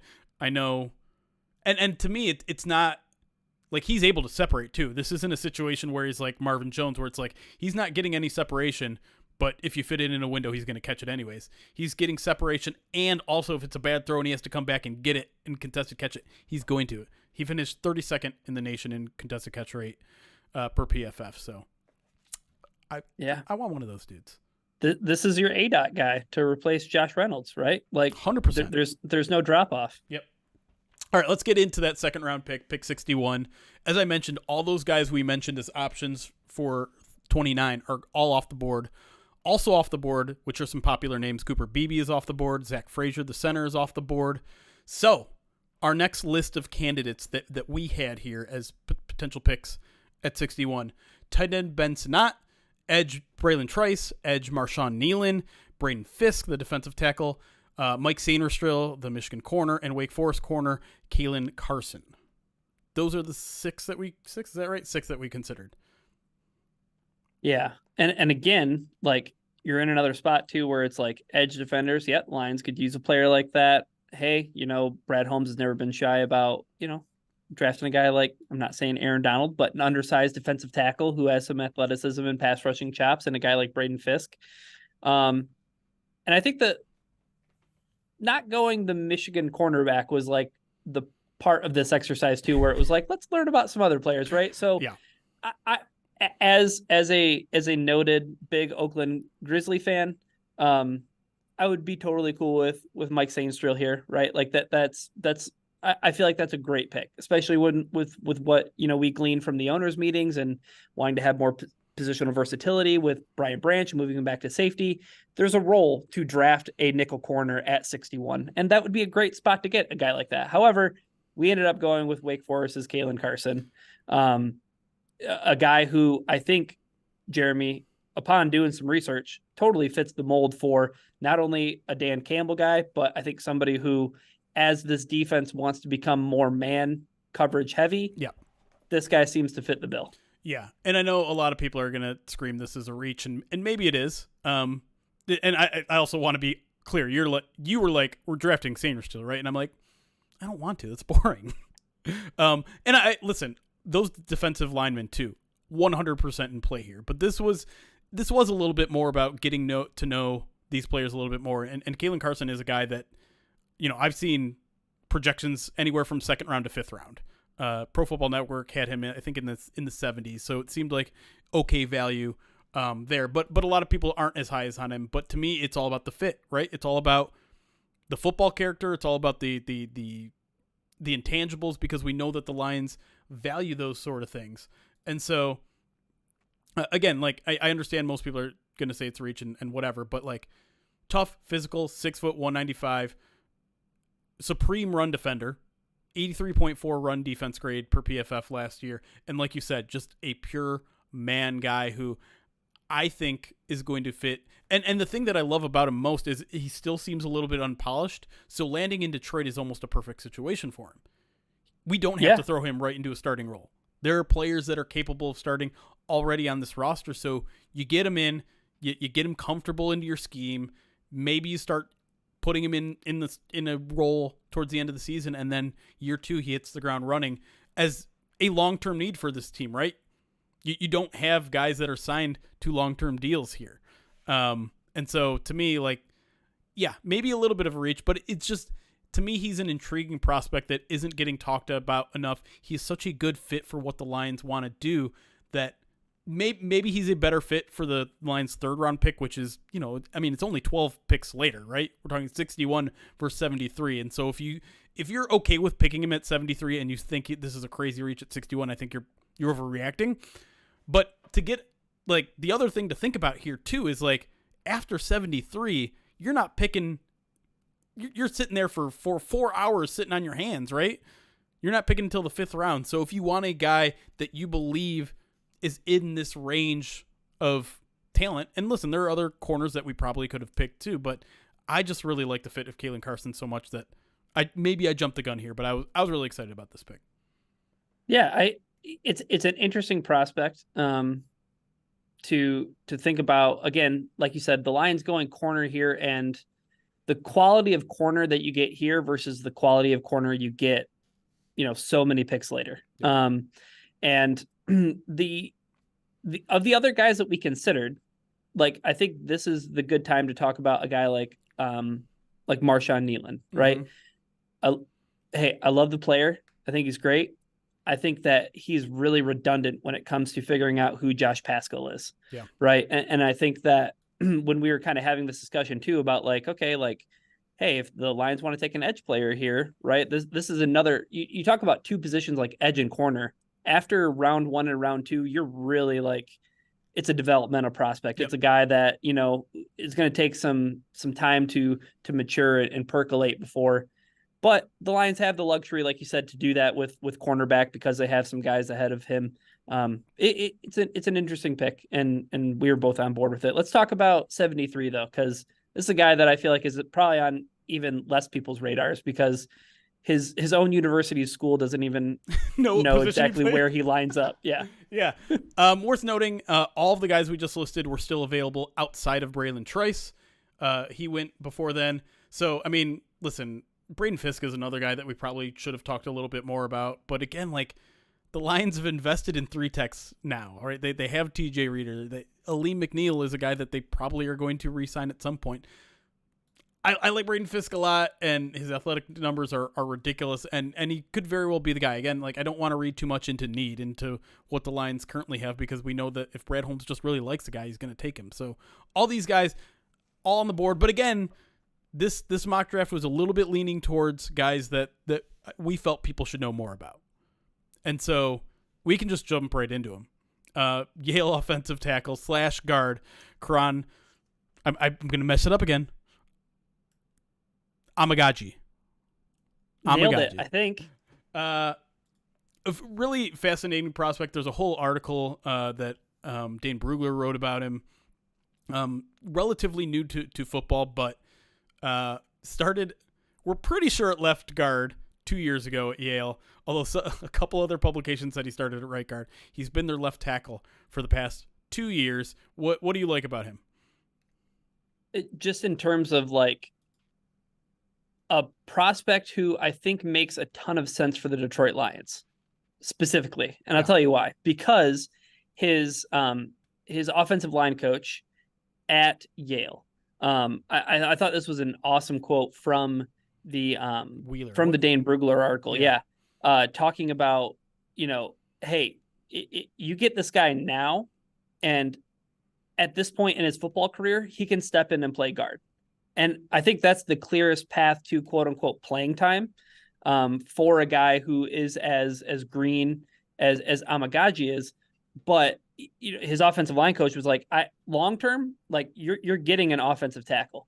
And that's kind of the position the Lions are in, right? Like, you want to kind of shore up that interior of the offensive line. There isn't a whole lot of depth beyond, the starters, right? You're not going into last year where you had Vaitai and you had Graham and you had Jonah. Like, there were, Graham was excess going into last year. Right. Your excess this year is Colby Sorsdahl.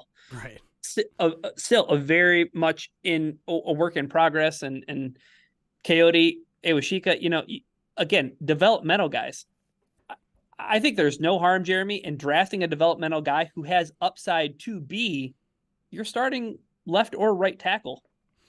Yeah, and so a couple of things to note about Amagaji, coming off a torn quad, so him and DJ Reader will be doing rehab together. Although, to be clear, that happened a long time ago. That happened months ago, and he's actually expected to work out at his pro day later this week, which is April 3rd. massive arms like that. The physical part of him that is just freak like is his 36 and 3/4 inch arms, which I think is in the 99th percentile. But he's also super athletic, moves really well. And my favorite quote from Pro Football Network's profile on him is, quote, verified mauler who relishes the chance to bury opponents when they give up leverage. Very much going to be active in the run game, going to be the road grader that the Lions require pretty much from all 5 offensive line positions. And yeah, like that flexibility, we've talked about it all offseason, and we don't know what the future is with a guy like Taylor Decker. This isn't us trying to push him out the door or anything, but it gives the Lions options.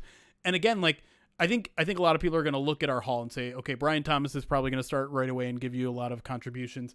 Kalen Carson, I don't know, probably not. Kieran Hamagaji, probably not in year 1. Deal with it. That's where this team is at.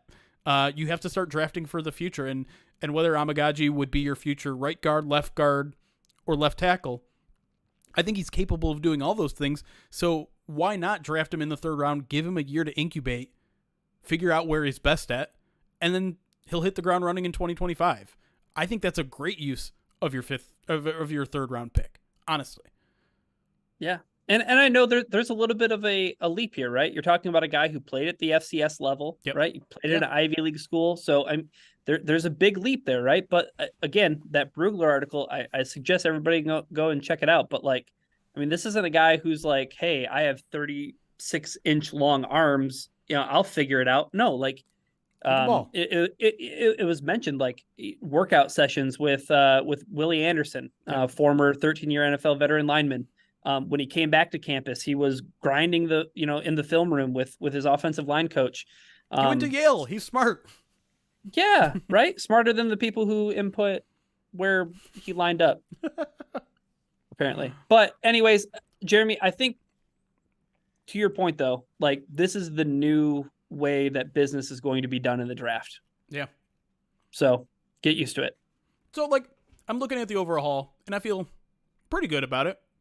You got some long-term positions of need at corner and wide receiver and offensive tackle.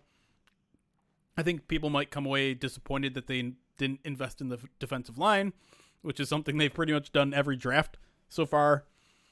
But I'm not saying the defensive line is a finished product, but to me, it just the strengths never really lined up with the Lions pick with like the only guy that I really consider, Darius Robinson is still a guy that just screams Dan Campbell player. And if he's there at 29, which a lot of people think he will be, seems like not an open case, but like a great fit. But again, you kind of run into that. Okay, what does that mean for Josh Paschal? What does that mean for John Kaminsky? Can you fit all those guys onto one roster for 1 year? Maybe, I guess, but how many closed defensive ends do you need? Yeah, right. All right. So that's kind of the long. We spent like a good 45 minutes on that draft. Probably, yeah. Then we just wanted to kind of speed run it and just see what other options, if we went a different direction with the first pick, how the rest of the draft would follow. You guys can decide whether you like this one more or not, but I'm gonna run through all 3 picks. Johnny Newton was there on the next one, and we just felt that was too good to pass up. Again, it's kind of a weird situation where it's like, okay, where are you going to put him in year 1? We'll figure that out later. It's an awesome disruptor, 3-tech guy that can give you some juice from pass rush in the interior defensive line. We get Xavier Legette, who we've talked about a couple times on this podcast, wide receiver, and then Christian Mahogany. So like we're kind of targeting some of the same positions here, except we instead of investing in the secondary, we invested in Johnny Newton on the defensive line. But we hit wide receiver, we hit guard, we hit offensive line. That future need. What do you think about this one compared to the first one? Yeah, I think the thing that's interesting about Newton being at 29, which I don't think is going to happen, but in some world where it does happen, if he's available, the medicals check out with the Jones fracture that he suffered in his foot and he played with in the second half of last year's season at Illinois. To your point, Jeremy, about getting on the field, you're talking about a position where you really want your guys playing 60% of the snaps at most, right? So like you can find a role for him as early as he's ready for it. Yeah. So, you can get him on the field in a number of different situations. it, I think he's probably my favorite pick of any of these, but I'm pretty excited. Like, yes, the drop off between Brian Thomas and Xavier Legette is a big one, Yeah. but I think you still get a really intriguing prospect for what the Lions are in need for in that X receiver in Legette. Yeah. Listen, I think if you're talking immediate need, the second draft is probably better. Johnny, like you said, you can find a role for Newton even if there isn't a starting role for him right away. Xavier Legette could certainly come in and bring in stuff. I don't know if he would start right away. I probably think he wouldn't, honestly, but you'd certainly get him some reps. He'd be your wide receiver 4 right away. Probably sneak into maybe a big role by the end of the season. Then even Christian Mahogany, I think, is another run mauler, interior, future offensive line. Works very much in the same way the Amagaji pick does. So I can argue, like, our live audience is like, this second draft is way better. Why didn't you just pick that one? And part of it is like, okay, we're picking guys that everyone already knows about, right? We're picking guys that people are familiar with. And I just think the draft also fell a lot more favorably, where I didn't feel like having Xavier Legette at 61 didn't feel like, oh my God, we just lost out on this huge tier of players, like it did in the first mock. But overall, like, I'm not hating either of those drafts. I think the two main takeaways I came away from this is, like, don't expect to get 3 starters and 3 picks, and that like 30 to 45 range where it's just like, there are a lot of players there that I'd probably be happy with at 29, but a lot of players that aren't going to be there at 61. So I just wish the Lions had more picks there, and part of me made me wish that the Lions had that second, third round pick so that they could maybe move up from 61, like use your second and your second, third to move up into the first half of the second round to get where I think the juicy part of the draft is. But it is what it is. Brett Holmes is going to find his dude somewhere. Sure. Yeah. And then really it comes down to how many first round grades do they have on players, right? Like, Yeah.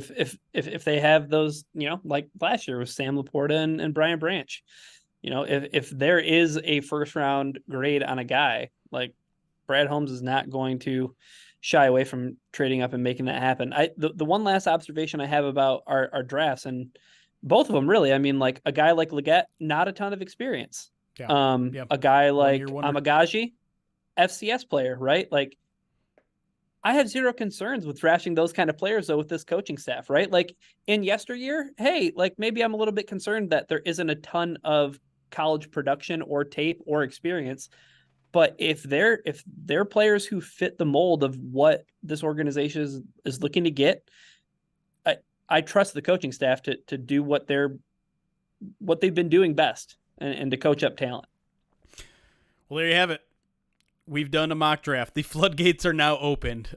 We are, 4 weeks away from the NFL draft at this point, and I have to imagine most of what we're going to be talking about on these podcasts from here until then is indeed the NFL draft. We've finally kicked that door open as much as I wanted to keep it shut for as long as we did. It's going to be all draft all the time. We might even bring back our live mock drafts on Twitch and YouTube, so make sure you're subscribed over there. If you're listening on the podcast, go to youtube.com/@PrideOfDetroit. Subscribe over there. Go to twitch.tv/PrideDetroit. Follow over there. And if you want to subscribe over there too, that'd be awesome. Either way, plenty of draft coverage coming your way. But until next time, that's Ryan Matthews over there. Wait, it's over there. I'm Jeremy Reisman. Thank you all for listening. It's Chaos. Be kind. Recording stopped. All right, let's hang out a little longer for our live audience. It's looking less and less likely, Madi, that we're going to have some sort of live event for the draft. Almost certainly not actually during the draft. Still trying to figure it out if we're going to do something before the draft. We'll see. Can we do the listener mock draft right now? No. I appreciate you asking, Krolik, but no. Yeah, just things never seemed to line up the way I wanted to when it came to doing a live show. It's not completely dead yet, but it's frustrating how it worked out. Yeah. It's just going to be so insanely packed downtown. Yeah. Like, and the unfortunate, in air quote, unfortunate circumstances were that the Lions played into the end of January. You know what I mean? Yeah. And I think I mean, we were understandably pretty darn busy. You know what I mean? Like we were busy paying attention to, the site and the awesome football that was playing and the once in a lifetime experience that any of us have experienced with Detroit Lions football. So like, not to say that like this wasn't on the radar, but it just like wasn't the most important thing. Right. And like you can only spin so many plates in the air at one time. And yeah. And so Curlic asks why is it frustrating? And this is just a part of it, and I'm not trying to throw anyone under any buses or anything, but like in October, SB Nation came up to me and was like, hey, we see how good the site's doing. We see the draft is going to be in Detroit this year. Like, are you interested in doing some sort of live event? And I'm like, absolutely. Of course we are. Like, we haven't done a live podcast ever, and we've been doing this thing for 8 damn years. It's time, like, to do something like that. And like, okay, great. Like, we're interested in all the charity work you guys are doing. Maybe we can get a charity involved. I'm like, yeah, awesome. Great. Let's do it. And then like crickets for the next 2 months until it's like, yeah, we're not doing it. Oh, I'm like, okay. Great. Okay. So that was part of the frustration. And then the other part is just like logistical stuff where it's like, we thought we had a really good venue. We had a couple connections to that venue. And then it turns out that venue's not available. And we didn't learn that till too late in the process. And yeah, I don't know. I'm still trying to, put together a Hail Mary at this point, but I was hoping we would be able to come up with something without, I'm a horrible planner. So if we're relying on me as the last ditch effort, relying on our wrong guy, like we just need, we need to hire a Pride of Detroit events coordinator. That's what we need. A temp job for 1 month. Just waiting for the chat to flood with volunteering themselves. Right. Yeah. It just didn't happen this year, which is unfortunate because, like I said, we owe you guys a live show. We really want to do it. I know a lot of you have reached out to us asking if we're ever going to do it. Yeah. We should have enough resources to pull together, but no, you can't come to my house. You can't volunteer Eric's house as much as I know that Laura would want to host. No, she would. Yeah. I mean, my house and Eric's house are going to be, Eric's house isn't going to be empty. My house is going to be empty. So I'm going to be at Allen Park. It's true.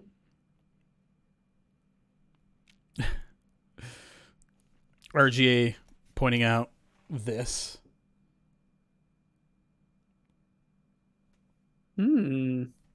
Oh, that's Sewell's wife. She seems pregnant. She looks, yeah, I think that's probably fair to say. A lot of jersey numbers could be changing this offseason. So if you're lining up April 18 to buy your new uniform, your new jersey, you might want to wait. Okay, I'm realizing that Amon-Ra St. Brown was number 8 in college. Mm-hmm. That makes sense. I mean, you can probably pretty safely buy a JMO 1 jersey if you want to get a JMO jersey. Yeah, you can buy that now. I would, if I were buying a jersey, and don't worry, I don't plan on it. Panay. Panay's my number 1. Panay's a good one. Amon-Ra might be wearing 8. That's what that he there's a mock-up of him wearing an 8 that he posted to Instagram. Hey, Damian Smith, thank you for the $2 super chat. Says Kate crashed the Ringer event on the Wednesday. That'd be fun. I think we should show up like the NWO. It's a hostile takeover. Okay, so we're just Ringers. Yeah. We take chairs to them and spray paint on their chests. Yes. Okay. Who's POD? We can definitely get Jerry Mallory to come down from the rafters, even though he was a late addition to NWO. Yeah. Yeah. You telling me I couldn't? You're telling me I couldn't body slam Ben Solak and spray paint on his chest? Come on. But that's, I mean, you're risking hurting a minor. I really like the Ben Solak is a baby jokes because he does have a baby face. He does. He's also like a super nice guy. To be clear, I've met him several times, and he's just extremely nice. Instead of spray painting NWO, though, we're spray painting POD. Yeah, 100%. Like it's a 1-to-1. POD for life. Wait, isn't the life a Y with a Y, or no? Did I make that up?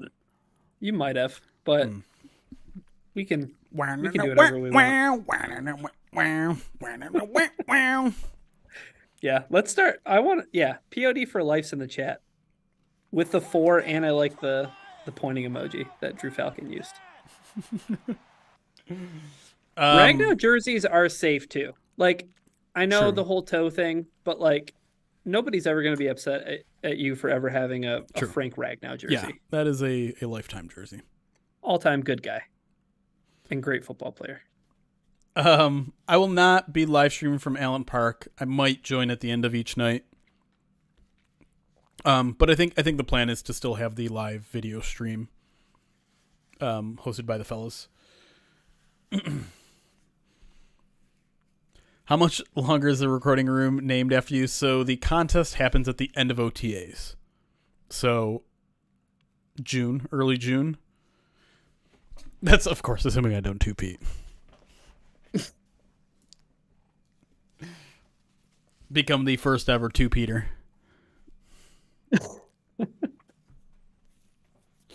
But yeah, then, because I remember last time, was as if going to training camp wasn't exciting enough, because that is one of my favorite times of the year. The added excitement last year was that I would be able to see the Reisman recording room.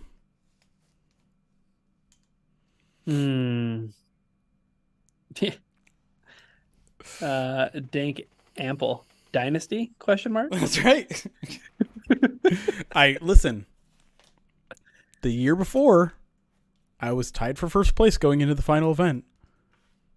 And then I absolutely choked the basketball event hard. If I had made 2 out of my 3 3-pointers, I would be already a 2-peater.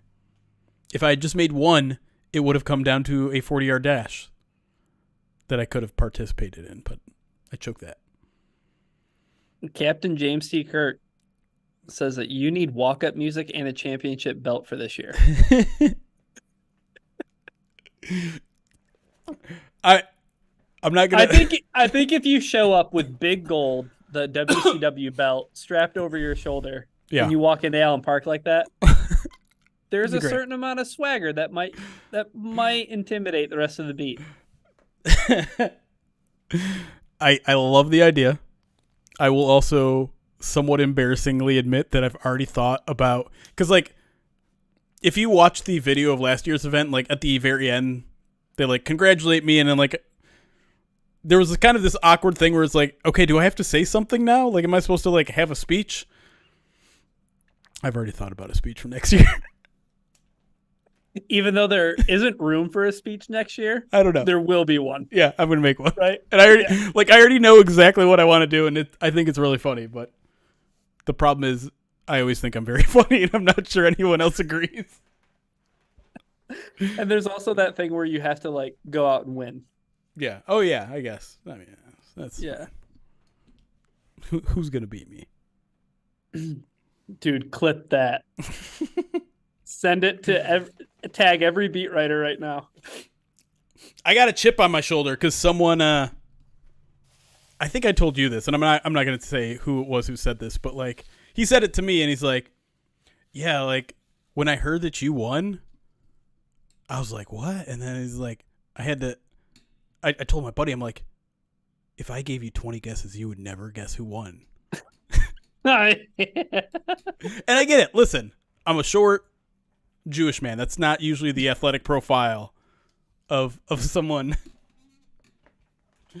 But I will say that, like, I consider myself somewhat athletic. Like, I I surprised people my entire youth in terms of like, I'm not great at anything, but like I was a decent soccer player. I made the varsity tennis team and made it to states as a second doubles team. And I'm like, you thought you were Barry Sanders, but you weren't. Oh man, I really wanted to be Barry Sanders. Okay. Your up downs were trash. But Captain James Kirk says, for sure, I've seen the up downs. Is he responding to me saying I'm kind of an athlete? Negative 6.7 No, RAS. stop it. That's only because of the size.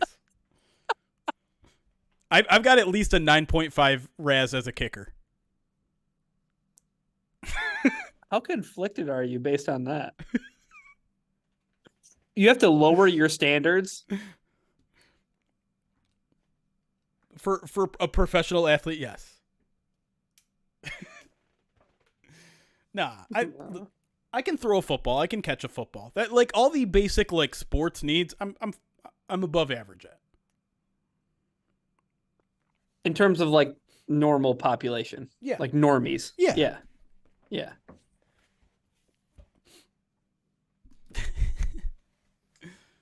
I've seen too much of Jeremy do. And that honestly, in that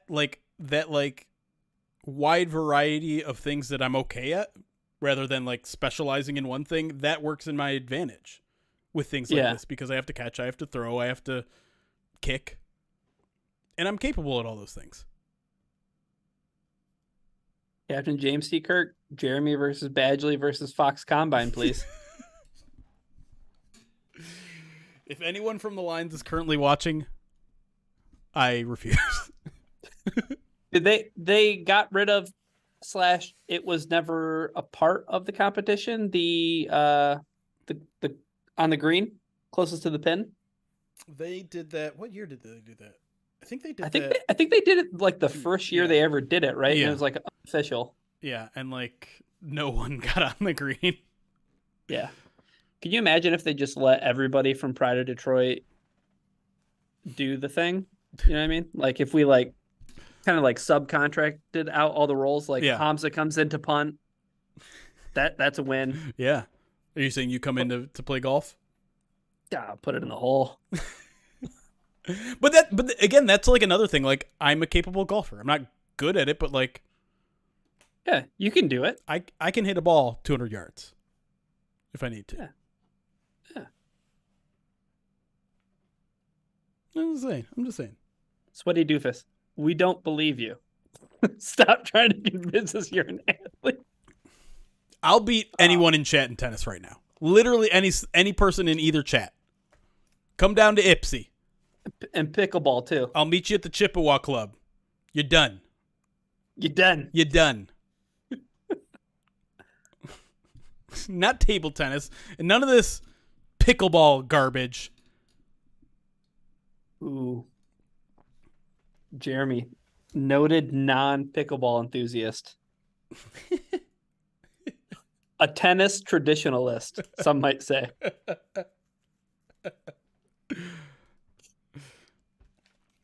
A lot of things happening in this Red Wing game right now that our chat's talking about. Patrick Kane scored, then Tampa scored, but it sounds like it's about to get overturned. I'm here. No goal? Can you play before you get hurt? Shut up! It's a fair question.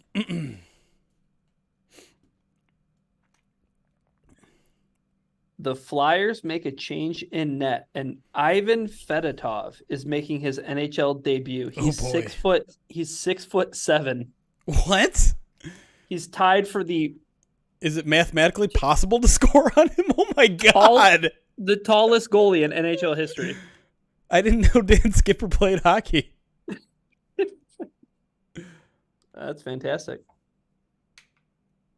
Are they playing tonight? I guess that was probably a photo taken tonight, huh? Probably. Oh, they're tied 2-2 right now. Could use another Flyers loss. Who's the other team we need to be paying attention to? Flyers and Capitals. Capitals. They're not playing tonight. They're not. No goal. It looks like So that goalie came in. Oh, They was pulled their other goalie. Yeah. Captain James 50 bits, and I should get to all the other alerts here. Jeremy Don Kelly Reisman, just good enough to be in the game, not good enough to be anything to be specialized. I'll take that. I'll allow that. I'll take it.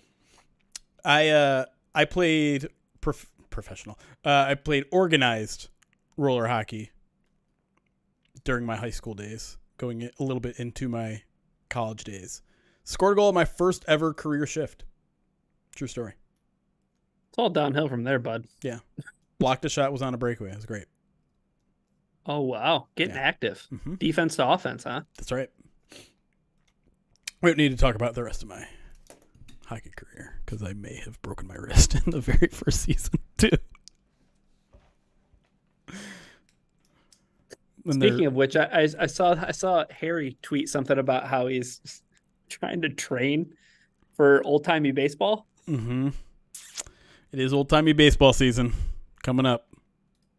Not that you would know anything about that. Nope. All right, let me scroll back, get to some of these other alerts, and then we'll probably get out of here so you guys can just watch the Red Wings game instead of tell us what's happening in the Red Wings game, which I do appreciate. But, yeah, I probably do have the injury-prone label. Mortal Man, they give the follow on Twitch. Joshua Mercer, 40-bit says, can I ask a question about it, though? This is going back, I think, to Cam. Oh, no, we already tackled that one. Never mind. 100 bits from Joshua Mercer says, Jeremy betrayed two fan bases by rooting for MSU and the Vikes with Cousins. I didn't root for MSU ever. You're just saying with Cousins. I wasn't a Cousins fan when he was at Michigan State.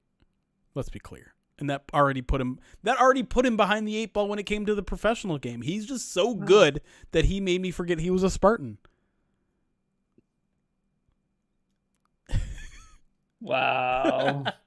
Wow. Jeremy was hardly a Michigan fan back then. So when Kirk Cousins was at Michigan State. How long ago was that? That's not true, but that was a long time ago. That was like 2010, 2011, 2012. I was already out of college at that point, so. Yeah, I was just getting into college. All right. 100 more bits. No, we got that one. 50 bits. From Captain James here says there's absolutely a non-zero chance that the Lions trade up to 12 for McKinstry or Turner from Alabama. I'm very interested to see where Kool-Aid goes because he's all over the place. Yeah, like he went into 2023 as CB1. He underwhelmed, I think is fair to say, in 2023. Dropped for some out of the first round. And then after his pro day, where he shows some of the athleticism that a lot of people knew he had, back up into the first round and whatever.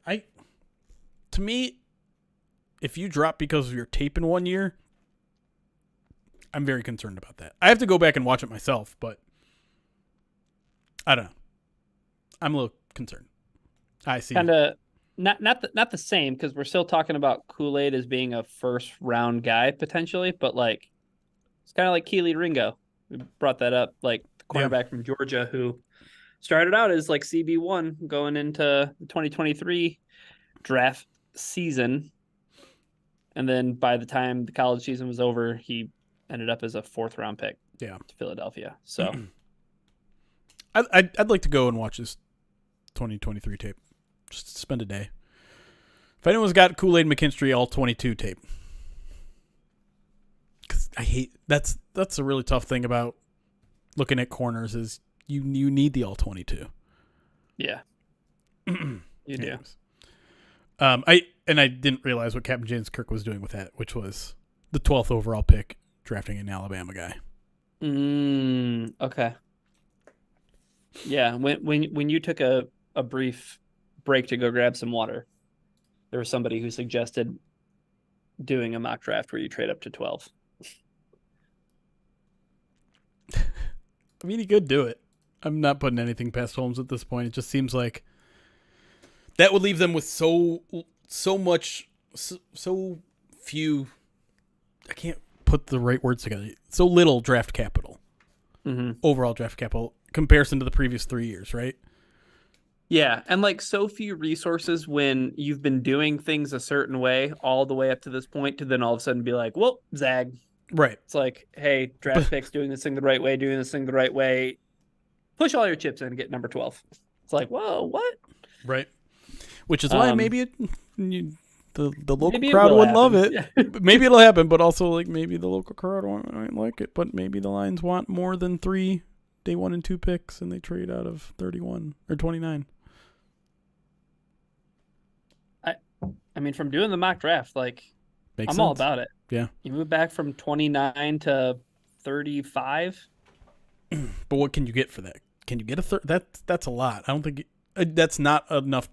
I would think to get it like a third, or would it? I have to look at the Probably trade not. chart. Maybe like a compensatory range, like Yeah. third round pick, like real late. That I mean, just what's the exact gap between their picks right now? From 29 to 61. No, from 70, 73 to 73 to 162. you tell me Brad Holmes isn't going to make a pick for almost 100 picks. That's crazy. So either trade back and get something into that third to fourth range, or even better, spend all your fifth, sixth, and seventh round picks and move back up into the fourth round. There you go.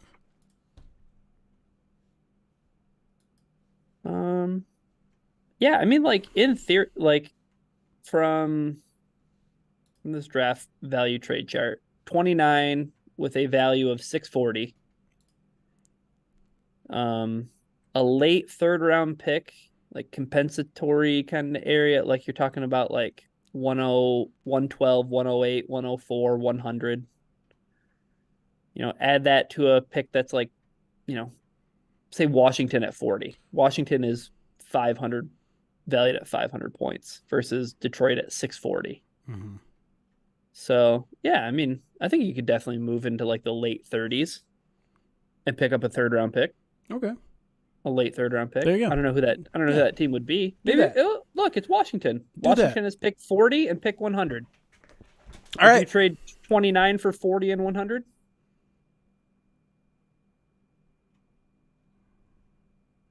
Yeah, maybe. Why not? Why not? Yeah, maybe. Sorry, Detroit people that are at the draft. Come back tomorrow. Yeah. We'll be more active. 40 is too far.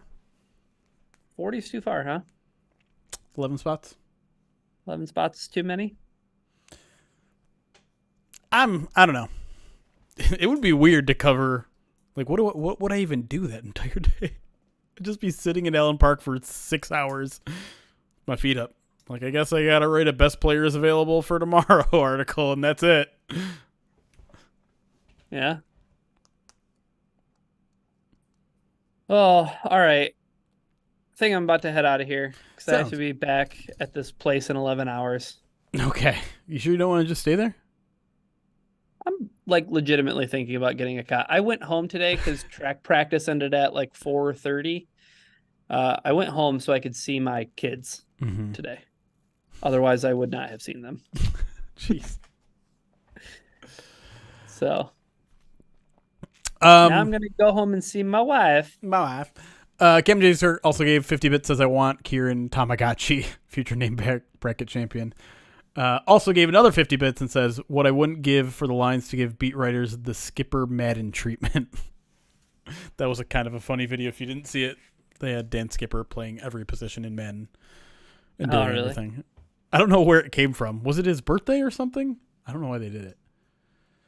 Oh, good job, Red Wings, giving up a shorthanded goal. Oh my gosh. All right. Not what I want to hear. I'm sorry.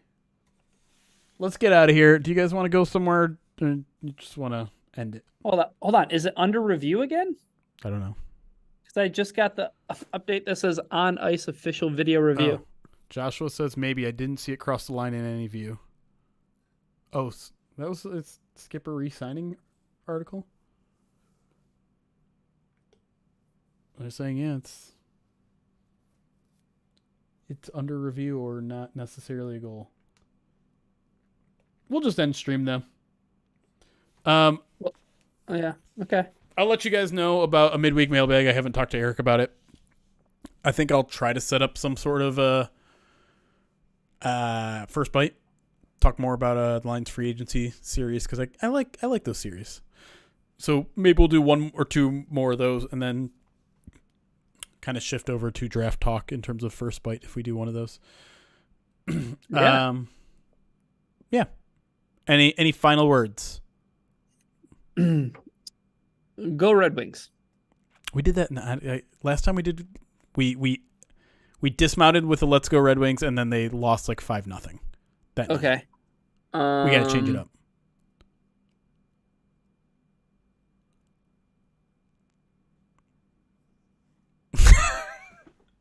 Oh, I think the Mets have a no-hitter right now. It would be a shame if Oh, there you go. jinxed it. There you go.